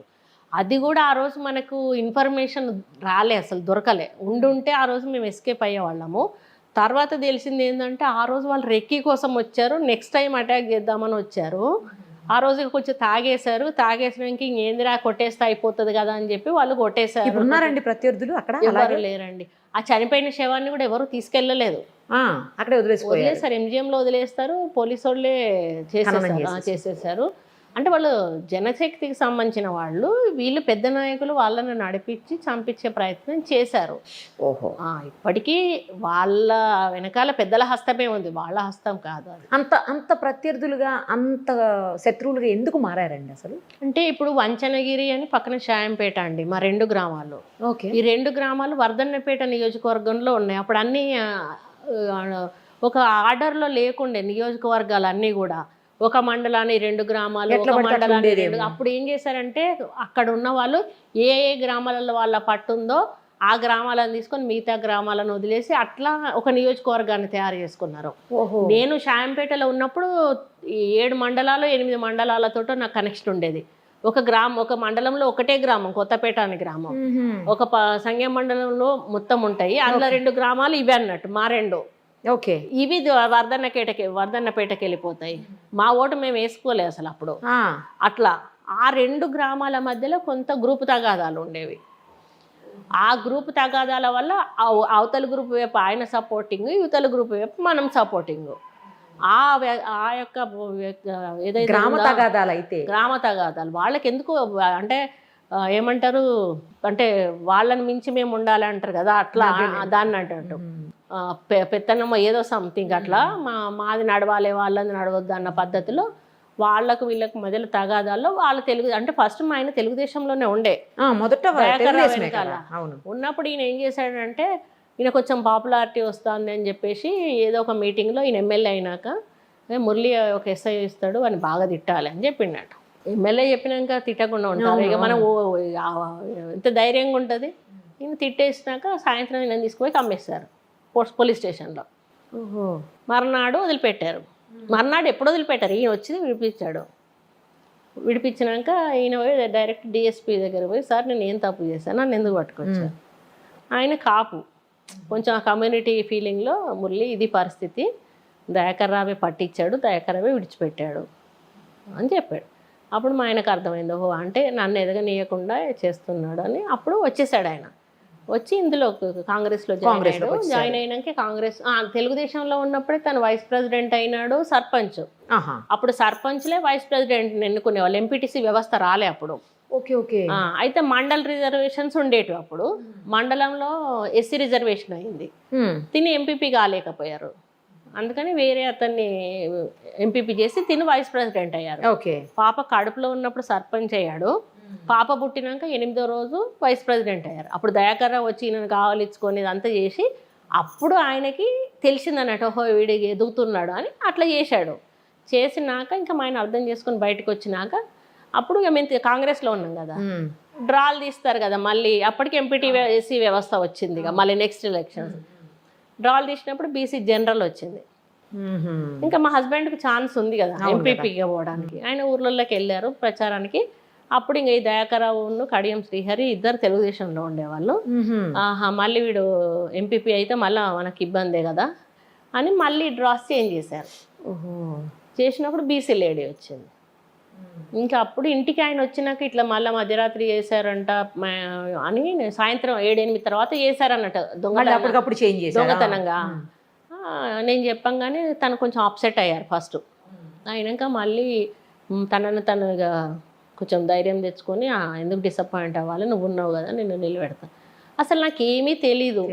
తను సర్పంచ్గా ఉన్నా కూడా నేను బయటకు వచ్చి టీలు ఇవ్వడము వాళ్ళతో అవి తీసుకుపోవడం. అప్పుడు మన ఇంట్లో పని మనుషులు అట్లాంటి వ్యవస్థ లేదు కదా, మన ఇంట్లో పనులు మనమే చేసుకునేవాళ్ళము. అన్నీ చేసేదాన్ని కానీ నేను ఎవరితోటి ఏం మాట్లాడుతున్నాడో అసలు ఏమి వినేదాన్ని, నాకేం అవసరం నేను వినేదాన్ని కాదు. ఇంట్లో పనులు ఏవో చూసుకునేదాన్ని. ఆ రోజు ఫస్ట్ రోజు ప్రచారానికి వెళ్ళు అంటే అసలు ఏం చెప్పాలి ఏమని చెప్పాలి అని అడిగితే, ఏం లేదు నాకు ఎంపీటీసీగా నన్ను గెలిపించండి, నేను ఎంపీపీ అవుతా, మీకు సేవ చేస్తా, డెవలప్ చేస్తా అని చెప్పని ఒక 4 సార్లు 5 సార్లు పలికిచ్చారు మా ఆయన ఇంట్లో. పలికిచ్చేసి పంపించారు అన్నట్టు. పంపినాక యునానిమసే అయినాను ఎంపీటీసీగా. నాకు మళ్ళీ పోటీ చేసి అవసరం లేదు. ఎంపీపీ కూడా మెజారిటీ సీట్లు మనకు వచ్చాయి, అది కూడా యునానిమస్గా. మిగతా ఎదుటోళ్ళు వాళ్ళు నామినేషన్ కూడా వేసిన వేస్ట్ అని చెప్పి. అప్పుడు 1995లో అది. ఓకే. ఇంకా ఆ తర్వాత నన్ను ఎంపీపీగా చేసినాక కూడా తన ఇంట్లో ఉంచలే. అసలు ఒక ఎమ్మెల్యే ఎట్లా తిరుగుతాడో నియోజకవర్గంలో అంతకు రెట్టింపుగా తిప్పాడు నన్ను. అప్పటి నుంచి స్టార్ట్ చేశాడు. చనిపోయిన కాడికి పంపడము, ఫంక్షన్స్కి పంపడము, శారీ ఫంక్షన్స్కు 21st డేలకు పంపడము, లేకపోతే మన స్కూల్స్ విజిట్ చేయడము, అంగన్వాడీ సెంటర్స్ విజిట్ చేయడము. ఇప్పుడు మన పరిధిలో ఉన్న వాటన్నిటినీ కూడా తను వదిలిపెట్టకపోయేది అన్నట్టు. ఈరోజు ఈ ప్రోగ్రామ్కి వెళ్ళు, ఆ రోజు ఆ ప్రోగ్రామ్కి వెళ్ళు, ఇక్కడ పోయిన కాడ ఇట్లా మాట్లాడు, అక్కడ పోయిన కాడ అట్లా మాట్లాడు అని చెప్తా ఉండేవాడు, ఫీడ్బ్యాక్ ఇచ్చేవాడు. కాకపోతే ఏంటంటే నేను స్కూల్లో ఉన్నప్పుడు కొంచెం యాక్టివ్ ఉండేదాన్ని. 10th వరకు కూడా స్కూల్లో ఫస్ట్ ర్యాంక్ ఉండేది, స్కూల్ పీపుల్ లీడర్ ఉండేదాన్ని, ప్రేయర్ అదంతా నేనే చేపించేదాన్ని. మళ్ళీ కాంపిటీషన్స్ పెడతారు కదా, ఎలక్ట్రీషియన్ కానీ మనకి డిబేట్స్ అవి పెట్టినప్పుడు నాకే ప్రైజెస్ వచ్చేటివి. అట్లా నాకు స్టేజ్ ఫియర్ అనేది తక్కువ, కానీ రాజకీయ అవగాహన లేదు అంతే. నేను బీకామ్ చేశానమ్మా. బీకామ్ కంప్లీటెడ్ 85లో నేను. అప్పుడు మళ్ళీ ఏంటంటే నాది వింతగా 10th వరకు తెలుగు మీడియం చదివి ఇంటర్లో నన్ను ఇంగ్లీష్లో వేశారు మా అమ్మ వాళ్ళు. మా అక్క వాళ్ళు అట్లాగే చదివారు, నన్ను కూడా మళ్ళీ ఇంటర్లో బైపీసీలో వేసేసారు. నాకు ఆ బైపీసీలో ఇంగ్లీషే అర్థమైతే లేదంటే వర్డ్స్ ఏం అర్థమవుతాయి. మళ్ళీ నా ముందు కూర్చున్న వాళ్ళందరూ ఈ సెయింట్ పాల్స్, సెయింట్ గ్యాబ్రియల్స్ ఇట్లా ఉంటాయి కదా, సెయింట్ ఫాతిమా స్కూలు, ఇట్లాంటి స్కూల్స్ చదివి వచ్చి మంచి ఫ్లూయెంట్ ఇంగ్లీష్ మాట్లాడేసి రన్నింగ్ నోట్స్ రాసుకునేటువంటి వాళ్ళు అందరూ ముందర కూర్చునేవాళ్ళు. వాళ్ళు యువి రావు, కేశవరావు అని బాటనీ, జువాలజీ ఒకరు చెప్పేవాళ్ళు, ఫిజిక్స్ కెమిస్ట్రీ ఒకరు చెప్పేవాళ్ళు. వాళ్ళు బ్యాచెస్ టైమింగ్స్ అడ్జస్ట్ చేసుకొని ట్యూషన్స్కి వెళ్ళేవాళ్ళు. వీళ్ళు నేను ట్యూషన్స్కి కూడా పోకపోయేది. మాకు వాళ్ళు అందులో పెట్టినాక నాకు కొంచెం ఏమన్నా అర్థమయ్యేదేమో. అసలు ఇంగ్లీషే అర్థం కాకపోయేది నాకు. వాళ్ళు చెప్పిన దానికంటే ముందు వీళ్ళు చెప్పేస్తూ ఉండేది, ఎందుకంటే వీళ్ళకి ట్యూషన్స్లో ముందే ఆ సబ్జెక్ట్ అయిపోతూ ఉండేది. దానివల్ల నేనేమేదంటే ఒకలాంటి ఇన్ఫీరియారిటీకి వెళ్ళిపోయి ఫస్ట్ ఇయర్లో మన ఆప్షనల్స్లో ఒకటి పాస్ అయినా మిగతాయి పోయినాయి, 3 పోయినాయి, లాంగ్వేజెస్ 2 పాస్ అయ్యా. ఇంకా మా నాన్న కొంచెం పర్టికులర్ చదువు విషయం, నువ్వు 1 attempt కావాలని చెప్పేసి మళ్ళీ నన్ను మొత్తం సప్లిమెంటరీలో అన్నిటికీ కట్టించాడు, 6టికి. మళ్ళీ సేమ్ 3 పోయినాయి, సేమ్ 3 పాస్ అయినా.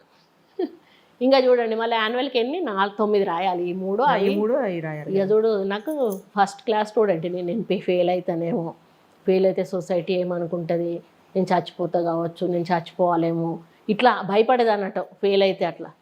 ఇక అసలు మీరు నమ్ముతారో నమ్మరో, నేను టెక్స్ట్ బుక్ ముట్టుకొని పేజే ఓపెన్ చేయాలి అసలు. ఇంకా ఎగ్జామ్స్ డేట్ అయినాక బాగా ఆలోచించినాక నాకు ఒక ఐడియా వచ్చింది. అప్పుడు లలిత మోడల్ పేపర్స్ అని కొన్ని సంవత్సరాలుగా ఎగ్జామ్స్ జరిగిన క్వశ్చన్స్ ఉంటాయి కదా, అది బుక్లో ఇచ్చేవాళ్ళు అన్నట్టు. ఇప్పటికీ ఉన్నాయి అవి నాకు తెలియదు. అన్ని సబ్జెక్టులవి లలిత మోడల్ పేపర్స్ బుక్స్ కొనుక్కొచ్చుకున్నా. ఏం లేదమ్మా, ఆ క్వశ్చన్స్, ఆ ఆన్సర్స్, ఆ పేపర్సే చదివా అంతే. సూపర్. అసలు అందులోంచి 100% వచ్చేసినాయి మొత్తం. ఆ పేపర్లది ఒకటి, ఆ పేపర్లది ఒకటి, ఆ పేపర్లది ఒకటి తీసి పెట్టేసినా మొత్తం పేపర్ అయిపోతుంది కదా. అట్లా నేనేంటంటే చాలా మంది బట్టి కొట్టి రాస్తారు, నేను అట్లా రాసేదాన్ని కాదు. అది చదువుకొని అర్థం చేసుకొని నాకు వచ్చిన లాంగ్వేజ్లో నేను దాన్ని ప్రొజెక్ట్ చేసేదాన్ని అంతే. ఓన్గా రాసేదాన్ని. దాని గురించి డెఫినేషన్ అడిగారు అనుకోండి, ఆ డెఫినేషన్ ఎట్లా రాయాలంటే ఆ డెఫినేషన్ బై హార్ట్ చేసి రాయాలనేది నా ఉద్దేశం కాదు. అట్లా చేసేసి ప్రాక్టికల్స్లో నాకు కొంత మార్కులు కలిసి వస్తాయి కదా, ప్రాక్టికల్స్ అంటే మనకు వస్తాయి ఎక్కువ మార్క్స్ వస్తాయి. ఇందులోనో బార్డర్లో పాస్ అయ్యాను. దాంతో కలిపి సెకండ్ క్లాస్లో వచ్చినాక ఇంకా మా నాన్నకు మా అక్కలకు దండం పెట్టి నేను బీకామ్ చదువుతా, నాకు ఆర్ట్స్ వద్దు, నీ సైన్స్ వద్దు, బీకామ్ పాడే అందులో లేదు. ఓహో, ఇందులో మా పింగిల్ కాలేజ్ ఉమెన్స్ కాలేజ్లో లేదు. ఉండుంటే నేను ఇక్కడ ఉండేదాన్ని కాదు, మీ సార్ దొరికేటోడు కాదు. ఎక్కడో మా అమ్మ వాళ్ళు పెళ్లి చేస్తే ఉద్యోగస్తుడికి ఇచ్చేవాళ్ళు, మంచిగా వంట చేసుకుంటా కనపడకుండా ఎక్కడ ఉండేదాన్ని. అప్పుడు ఏమంటే మా అన్న ఇందులో చేస్తాడు, ఎల్బీలో చదువుతున్నాడు, ఆల్రెడీ స్టూడెంట్ ఆయన, అందులో బీకామ్ ఉంది. అన్నయ్య నేను బీకామ్ చేస్తా అంటే అదేంటంటే మనకు కొంతమంది అడ్మిషన్స్ వచ్చినాక వేరే కాలేజీలలో వచ్చినాక ఇంట్లో మానేసి వెళ్తే కొన్ని మిగిలిపోయిన వాటికి ఆక్షన్ లిస్ట్ అని పెడతారు కదా, 1 డేలోనే అప్పుడు వచ్చిన వాళ్ళని అప్పుడప్పుడే జాయిన్ చేసుకుంటారు అన్నట్టు ఖాళీ సీట్లలో. అట్లా ఆక్షన్ లిస్ట్లో మా అన్నయ్య నన్ను రికమెండ్ చేసి అందులో పెట్టించాడు. అట్లా బీకామ్లో జాయిన్ అయ్యారు. మా సార్ ఏమో ఫ్రీ సీనియర్ ఉన్నాడు అక్కడ పరిచయం. నేను సెకండ్ ఇయర్లోకి వెళ్ళినా, తను థర్డ్ ఇయర్లోకి వచ్చినప్పటి నుంచి స్టార్ట్ అయింది. ఎవరు ప్రేమించారు, ఎవరు ప్రేమించాల్సి వచ్చింది? ఆయన ప్రేమించడం కాదు, పెళ్లి చేసుకోవడమే డైరెక్టే. నా వెనకాల తిరుగుతూ ఉండేవాళ్ళు గ్రూప్ అంతా, మాదంతా ఒక పెద్ద గ్రూపు. ఆ వాళ్ళ గ్రూప్లో ఎవరెవరి కోసం తిరుగుతాను అనేది మాకు అర్థం కాకపోయేది, కానీ వాళ్ళ గ్రూప్లో ఈయన ఒక లీడర్ అనేది మాత్రం అర్థమైంది. ఎందుకంటే ఈయన ఎస్డీలో స్టైల్కి వచ్చేసి ఇవాళ వేసిన షర్ట్ రేపు ఉండకపోయింది, ఈయన వేసుకున్న షర్ట్ పక్కన మీద ఉండేది, తెల్లారి వాళ్ళ ఫ్రెండ్ వేసుకునేవాడు. వాడు కరోనా షాప్ అని ఒకటి ఉంటుంది, ఆ షాపు ఇంకొక టైలరు, వాడు ఇంట్లో నుంచి తీసుకోవాలా, టైలర్ కుట్టాలి, ఇంకా టైలర్ పేరు ఏదో ఉంది, గేలా టైలరు, వాడు కుట్టాలి, ఈయనకి ఇవ్వాలి, ఈయన వేసుకోవాలి అంతే. రోజు ఒక షర్ట్ వేసుకునేవాడు అప్పట్లోనే. వేసుకొని వచ్చి లైటింగ్ కొడతా ఉంటే మా ఫ్రెండ్స్ గుర్తుపట్టి లైటింగ్ కొడతా, రేఖ నీకోసం వస్తానట, తీవుకి నా కోసం ఎత్తుకొస్తాను. తర్వాత మెల్లగా ఏంటంటే మా రూట్లో నేను వెళ్తుంటే మా బస్ స్టాండ్కి అలా రావడం స్పెషల్ ఉంటుంది కదా, నేను దిగిన కాడ ఆగడం, మళ్ళీ నేను ఇట్లా అడ్డదారులు మా ఇంటికి వెళ్ళాలి, మళ్ళీ అట్లా చుట్టూ తిరిగి మెయిన్ రోడ్ నుంచి నేను అటు అవతల రోడ్డుకి వెళ్ళే వరకు రావడం, మా ఇంట్లోకి వెళ్ళిపోయినాక మా ఇంటి ముందు నుంచి వెళ్ళిపోవడం, ఇట్లా చేస్తా ఉంటే ఓహో నా కోసం అని అప్పుడు అర్థమైంది. కొన్ని రోజుల వరకు కూడా పలకరించలేదు. తర్వాత ఒక రోజు నేను స్టేజ్లో నించొనున్నాం, మంచిగా తీసుకొచ్చి ఎస్డీ నా ముందట ఆపేసి ఫోన్ నెంబర్ రాసుకున్నాను. నాకెందుకు మీ ఫోన్ నెంబరు అని అన్న, ఉట్టినే రాసుకోండి అన్న. అసలు రాసుకొని ఏం చేయాలి అన్న, రాసుకోండి అన్న. సర్లే ఎంతగానో చెప్తున్నాడు కదా, రాసుకుంటే పోతుందిలే అని చెప్పేసి చెప్పాడు. 4522 నెంబర్ కూడా గుర్తుంది నాకు. అప్పుడు 4 లెటర్సే మన ఫోన్ నెంబర్స్ ఉండేవా. రాసుకున్నాక ఇక ఆయనతో అసలు ఇక మాట్లాడాలని ఆలోచన రాలే. ఎందుకో ఊరికే తిరుగుతూ ఉంటే ఇంటాల పడతా ఉంటే సరేలే ఒకసారి ఫోన్ చేద్దాం ఏం పోతుంది అనిపించింది నాకు కూడా. ఆ ఎదురుగానే పోస్ట్ ఆఫీస్ అన్నట్టు, గవర్నమెంట్ పోస్ట్ ఆఫీస్, అందులోకి వెళ్ళి 1 రూపీ కాయిన్ వేసి చేసేది అలా. చేస్తే వాళ్ళ సెక్రటరీ ఎవరో మాట్లాడి లేరమ్మా బయటికి వెళ్ళారు అంటే ఇట్లా నేను ఫోన్ చేసిన అని చెప్పండి అన్నాడు. ఇంకా ఆ తర్వాత ఇట్లనే తిరుగుతూ ఉండేది కానీ ఎప్పుడు మాట్లాడుకోలేదు అసలు.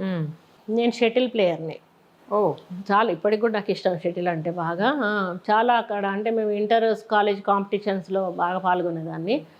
అంటే సింగిల్స్ ఆడేదాన్ని, మిక్స్డ్ డబుల్స్ ఆడేదాన్ని. నేను కూడా స్టేట్ ప్లేయర్ ఆడదాం తప్పకుండా, పెట్టండి ఒక రోజు తప్పకుండా.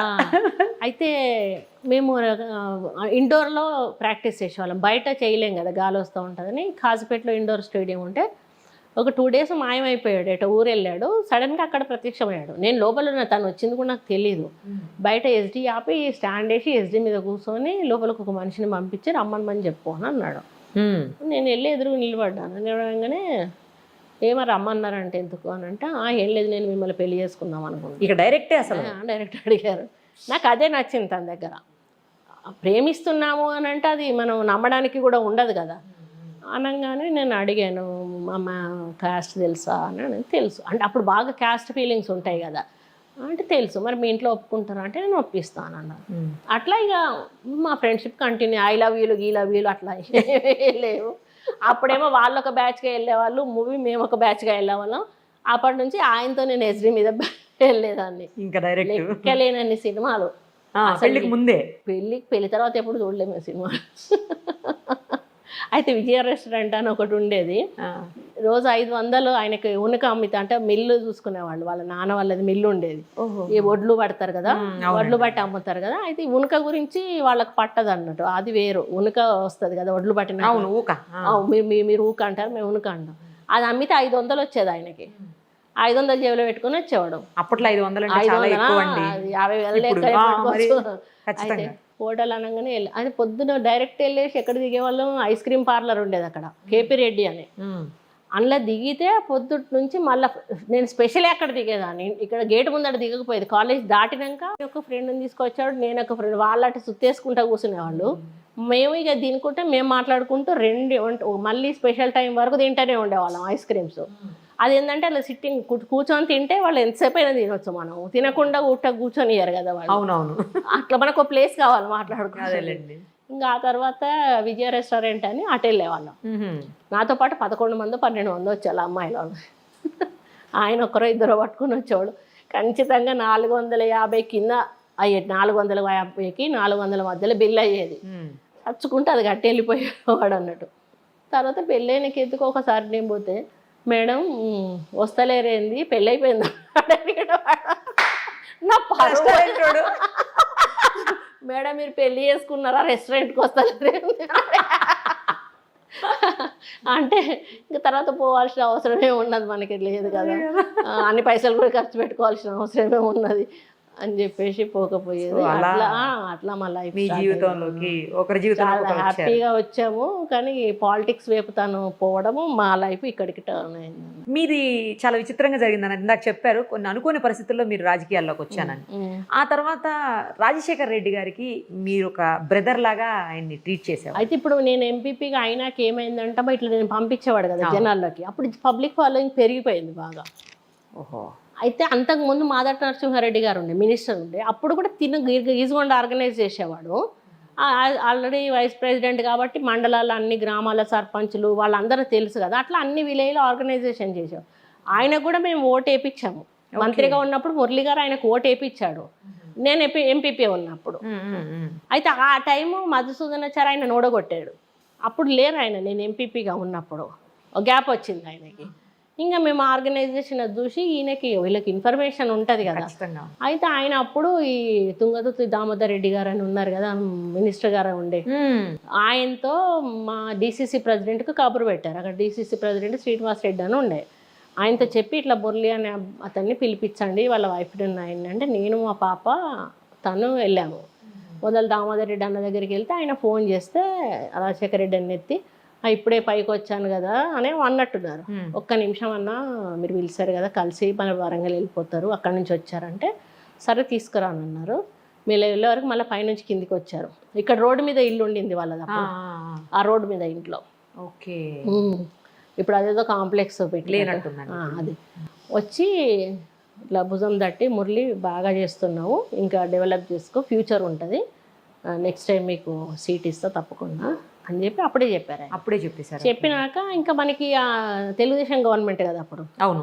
ఇక ఈయన మీద కేసులు అవి బాగా పెట్టేశారు కదా. మళ్ళీ ఎలక్షన్స్ వచ్చే వరకు మేము వెళ్ళి టికెట్ గురించి ఆయన కోసం అడిగాము. అడిగితే వద్దు, నీకు వద్దు మురళి, నీకు నేర చరిత్ర ఉంది అని చెప్పి మళ్ళీ వాళ్ళు కామెంట్ చేస్తారు. ఆల్రెడీ రేఖమ్మ పొజిషన్లో ఉంది కదా పాలిటిక్స్లో, ఆమెనే కంటిన్యూ చేద్దామని చెప్పి అప్పుడు నాకు ఇచ్చి అట్లా మనకి క్లోజ్ అయ్యారు. ఆ తర్వాత కూడా కేసులు, ఇప్పుడు రాజశేఖర రెడ్డి గారు వెంటనే కూడా రాలేదు కదా, ఆయన పిసిసి ప్రెసిడెంట్గా ఉండగానే కూడా అధికారంలోకి రాలేదు కదా. అప్పుడు తెలుగుదేశం పార్టీ అధికారం, అప్పుడు కూడా మమ్మల్ని ఇబ్బందులు పెడతా ఉండేది కదా. ఎప్పుడు ఇబ్బంది పెట్టినా ఆయన దగ్గరికి వెళ్ళినప్పుడు ఆయన నేనున్నానమ్మని భరోసా ఇచ్చేవాడు.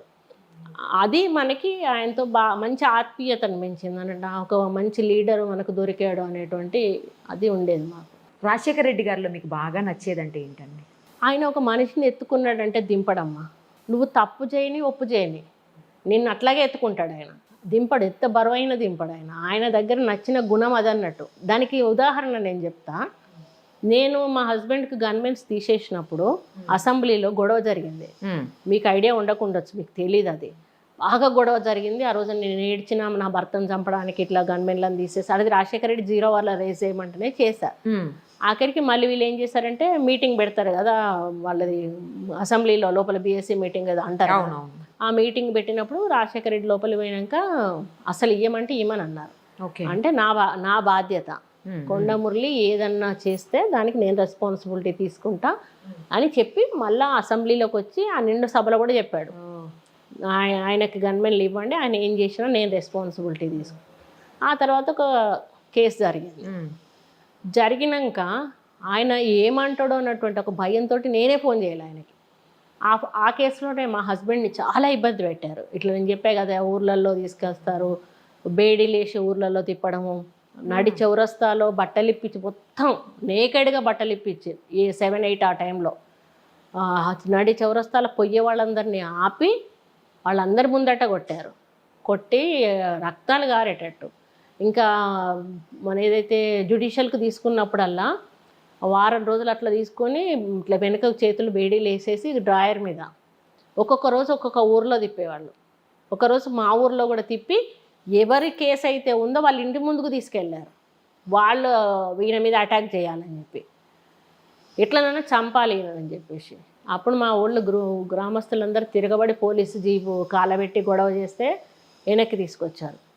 అటువంటి సంఘటనలు చాలా అంటే చాలా, అసలు లెక్కలేని. అంటే ఇప్పుడు మీరు అన్నారు కదా, ఒక సెకండ్ది సరిపోతుందా కొండ అంటే సరిపోదమ్మా. అటువంటివి చేశారు వాళ్ళు. చేశాడు కాబట్టి ఈరోజు కొండ మూవీ వస్తుందంటే ఎందుకు భయపడాలి? భయపడాల్సి, నువ్వు తప్పు చేయనప్పుడు ఎందుకు భయపడాలి? అవును. ఇప్పుడు అదే పద్ధతిలో కాంగ్రెస్ వాళ్ళని కూడా మీరు అడ్డుకుంటున్నారంటే టీఆర్ఎస్ వాళ్ళు ఎందుకు అడ్డుకుంటున్నారు? ఇప్పుడు మీరు ప్రభుత్వం సక్రమంగా నడిపితే, మీరు ప్రజలకు అన్నీ చేస్తే, మీరు తలెత్తుకొని ధైర్యంగా ప్రజలకు వెళ్ళి ఓటు తీసుకోవచ్చు కదా. ప్రతిపక్షాలను ఎందుకు ఆపాలి? ప్రశ్నించే గొంతుకని ఎందుకు నొక్కాలి? ఇప్పుడు ప్రజలే ప్రశ్నించే గొంతుక అవుతారు ఇంకా మిమ్మల్ని. ఇప్పుడు మా మూవీలో కూడా మేము అదే చెప్పాము. అప్పట్లో నక్సలైట్లు ఉంటే నక్సలైట్ల దగ్గరికి పోతే మనకు న్యాయం జరిగేది. తెలుగుదేశం వాడు ఊళ్ళల్లో వండుకునేవాడు కాదు.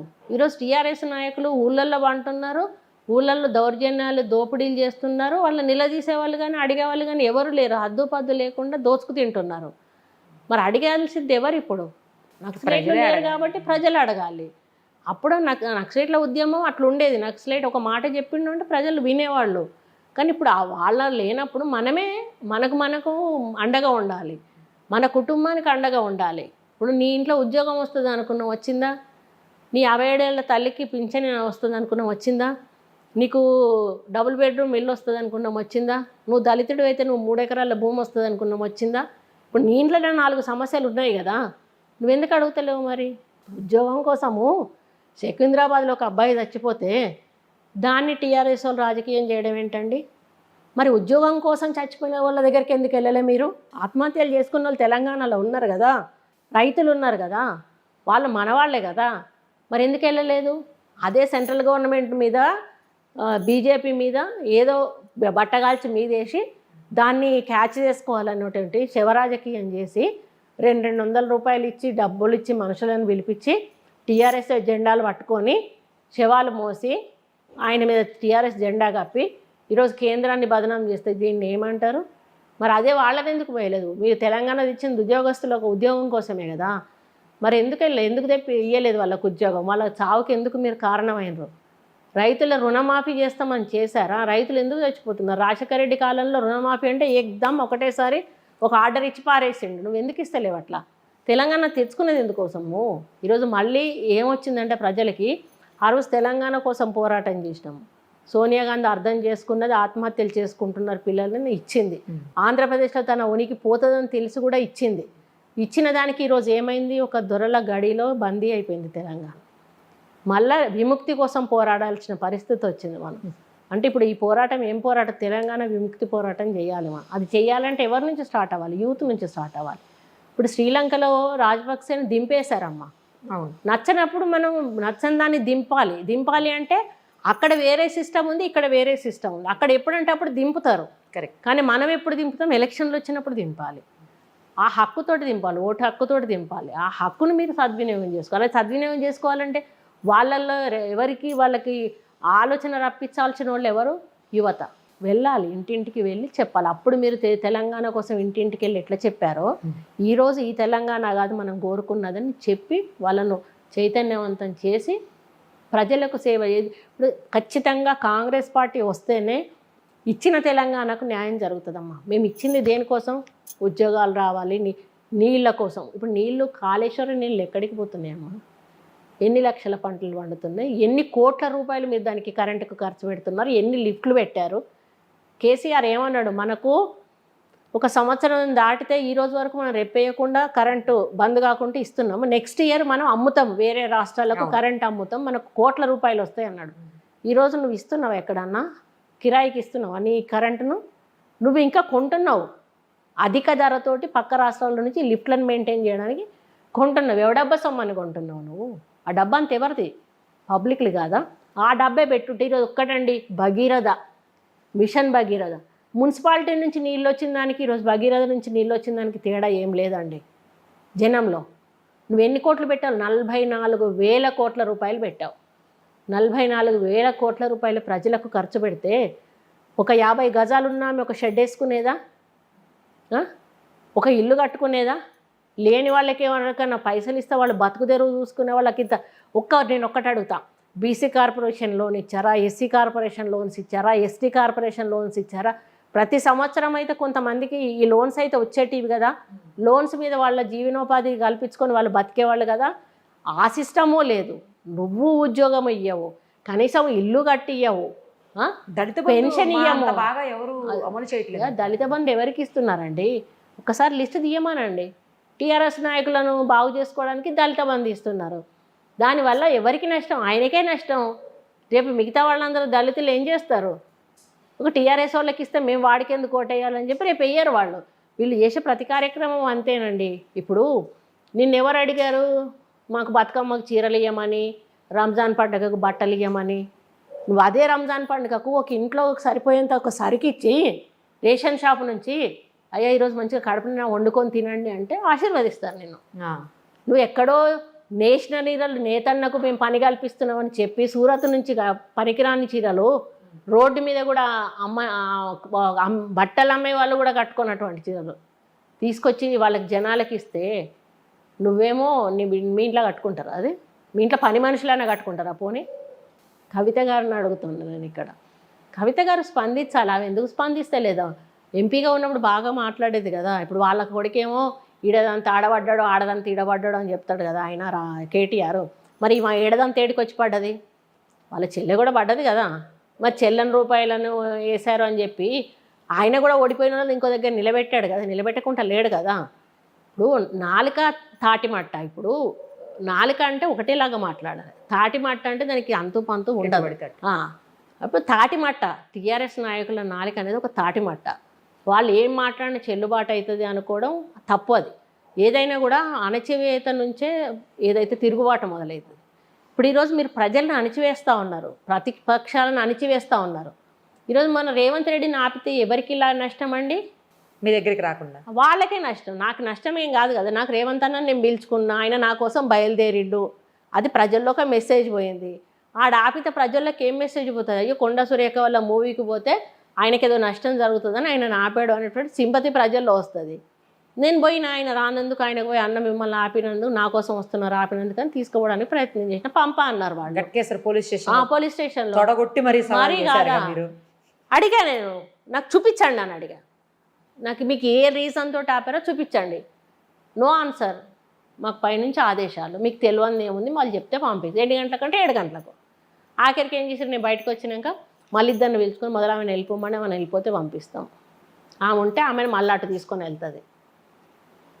నేను హన్మకొండ రోడ్డుకి వచ్చి ఒక 50 కిలోమీటర్లు పోయినాక వీళ్ళు ఎస్కాట్ మీద ఆయన తీసుకొచ్చి హైదరాబాద్లో తోలిండ్రు.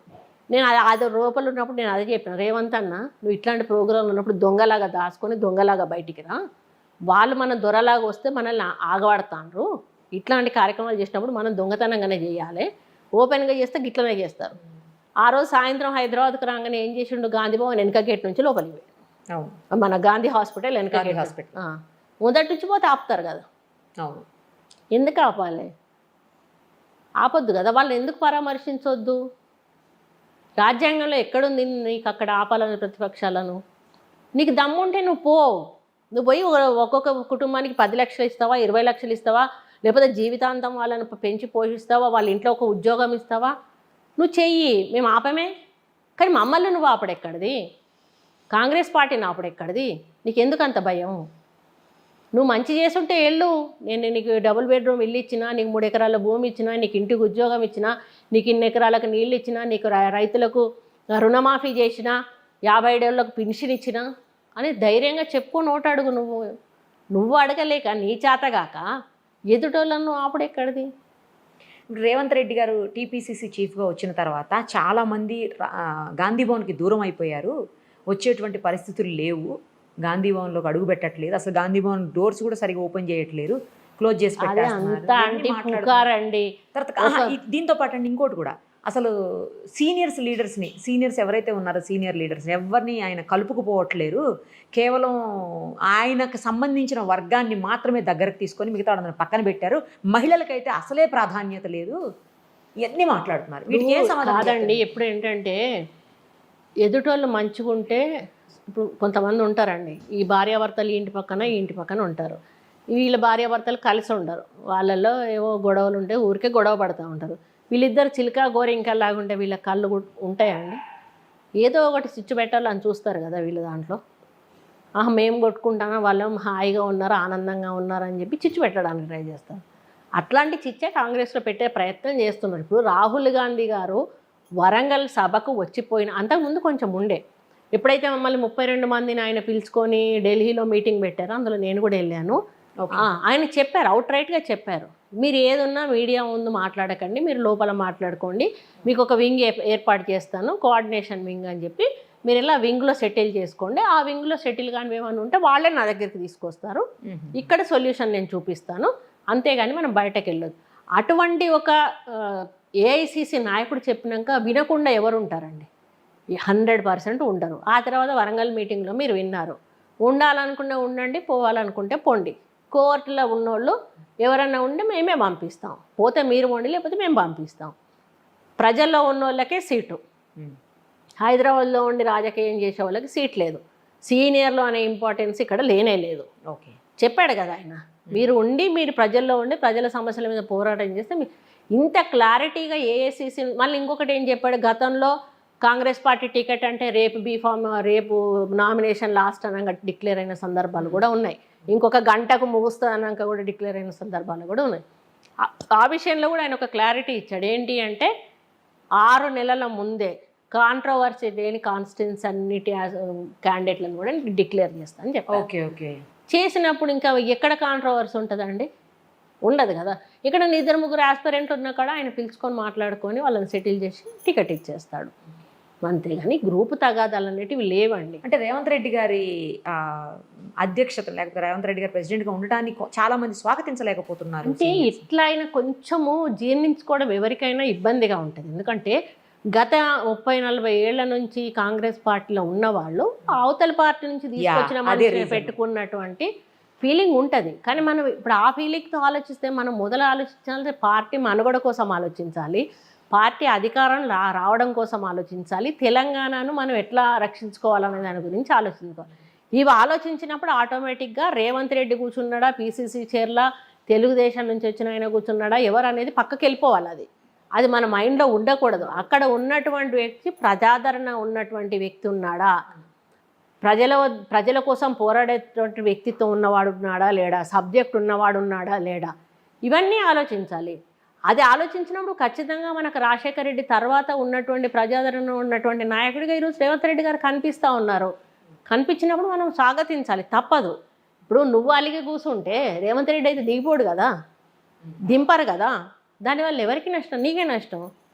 ఇప్పుడు మనము ఆయన ఒక సభ పెట్టాడండి, సభలో కుర్చీల్లో ఎవరెవరు ఉన్నారని ప్రజలు గమనిస్తారు. ఇప్పుడు నేను పోకపోతే చాలామంది ఈ మధ్యలో బీజేపీలోకి పోతుంది, నేను రాకపోవడానికి కారణం మీకు చెప్పాను. ఈరోజు నేను కొండా మూవీ రిలీజ్ అయ్యే వరకు కూడా రాజకీయాల్లో కొంచెం దూరంగా, అట్లాంటి దాన్ని మొన్న నేను నా సినిమా కోసమే కదా నేను ఆయన పంపించండి అనిపింది. మీ వాళ్ళు ఎంతమంది ఫోన్లు చేసినా నేను ఒకటే చెప్పాను, కొండా మూవీ అయ్యే వరకు నేను లైవ్ లైట్లోకి రాను అని చెప్పి. ఈరోజు నేను పిలుచుకుంటున్నా, మిమ్మల్ని నేనే పిలిచాను. నేను ఈరోజు అందరినీ పిలవండి అని చెప్పాను, అన్ని ఛానళ్ళకి నేను ఇంటర్వ్యూ ఇస్తానని చెప్పాను.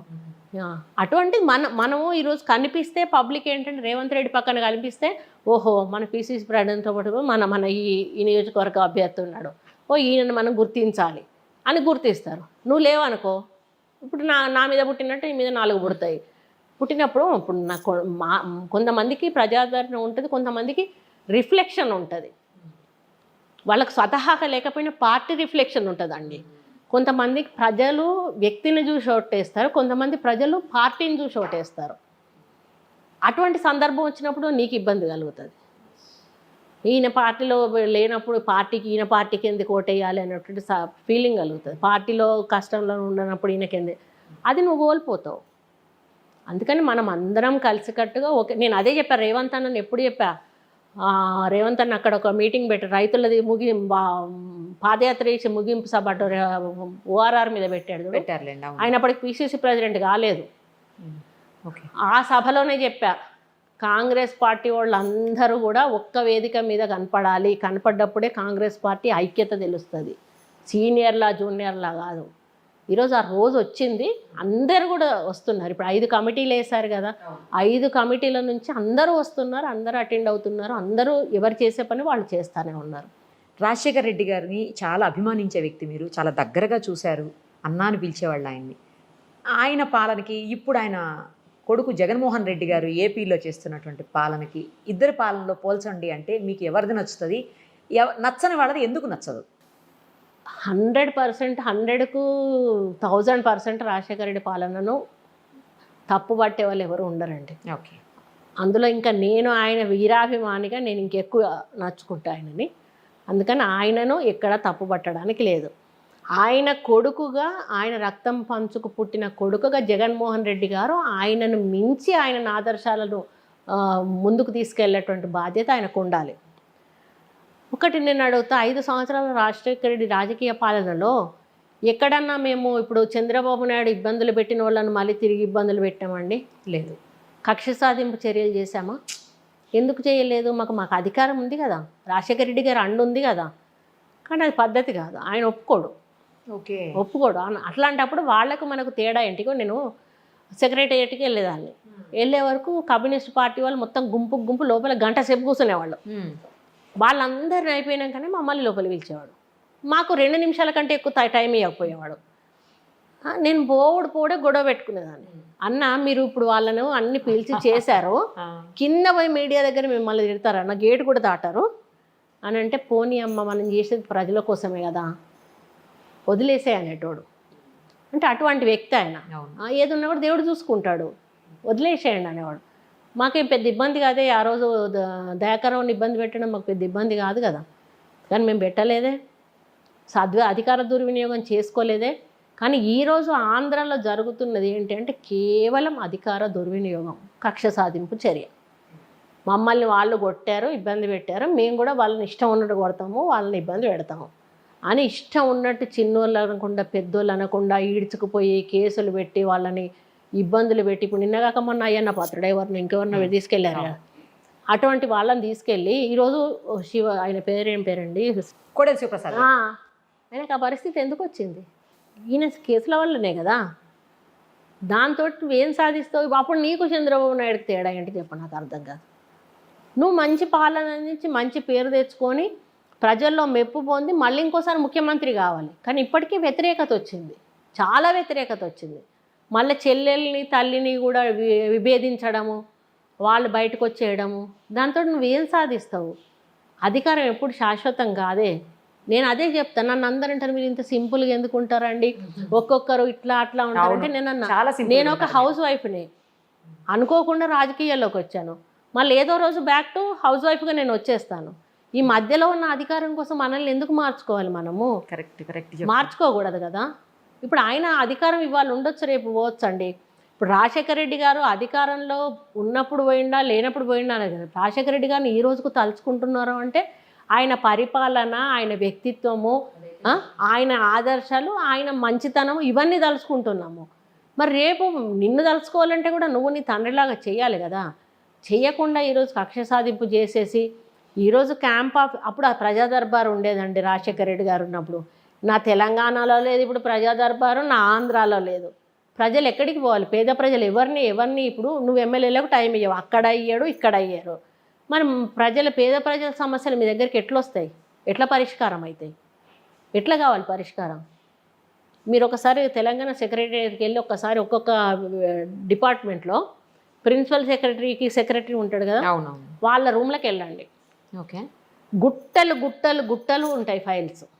నేను రాజశేఖర రెడ్డి తోటి ఉన్నప్పుడు నేను ఫస్ట్ ఉన్నప్పుడైతే మంత్రిని కాదు కదా, అవును, ప్రతి డిపార్ట్మెంట్కి నేను వెళ్ళేదాన్ని కదా, ఒక్క ఫైల్ కనిపించకపోయేది నాది. అన్ని వెంటనే క్లియర్ డిస్పాచ్ అవ్వాలి. వీళ్ళు చెయ్యరు.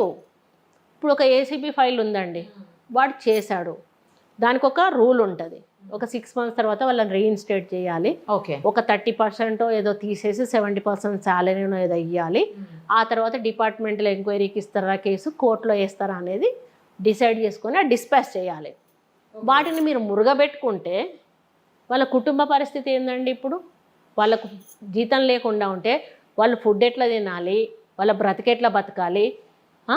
అటువంటి ఫైల్స్ కూడా మీరు తీయకుండా కేవలం కాళేశ్వరం ప్రాజెక్టు ఫైల్ అంటే అది ఎక్కడికి వస్తుంది? ప్యారలల్ గవర్నమెంట్ అంటే కేటీఆర్, రాజశేఖర రెడ్డి గారి పాత క్యాంప్ ఆఫీస్ ఈయన ఆఫీస్ అన్నట్టు.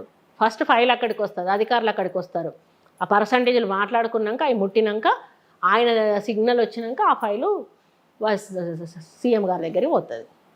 అటువంటి ఫైళ్ళకు మాత్రమే విముక్తి.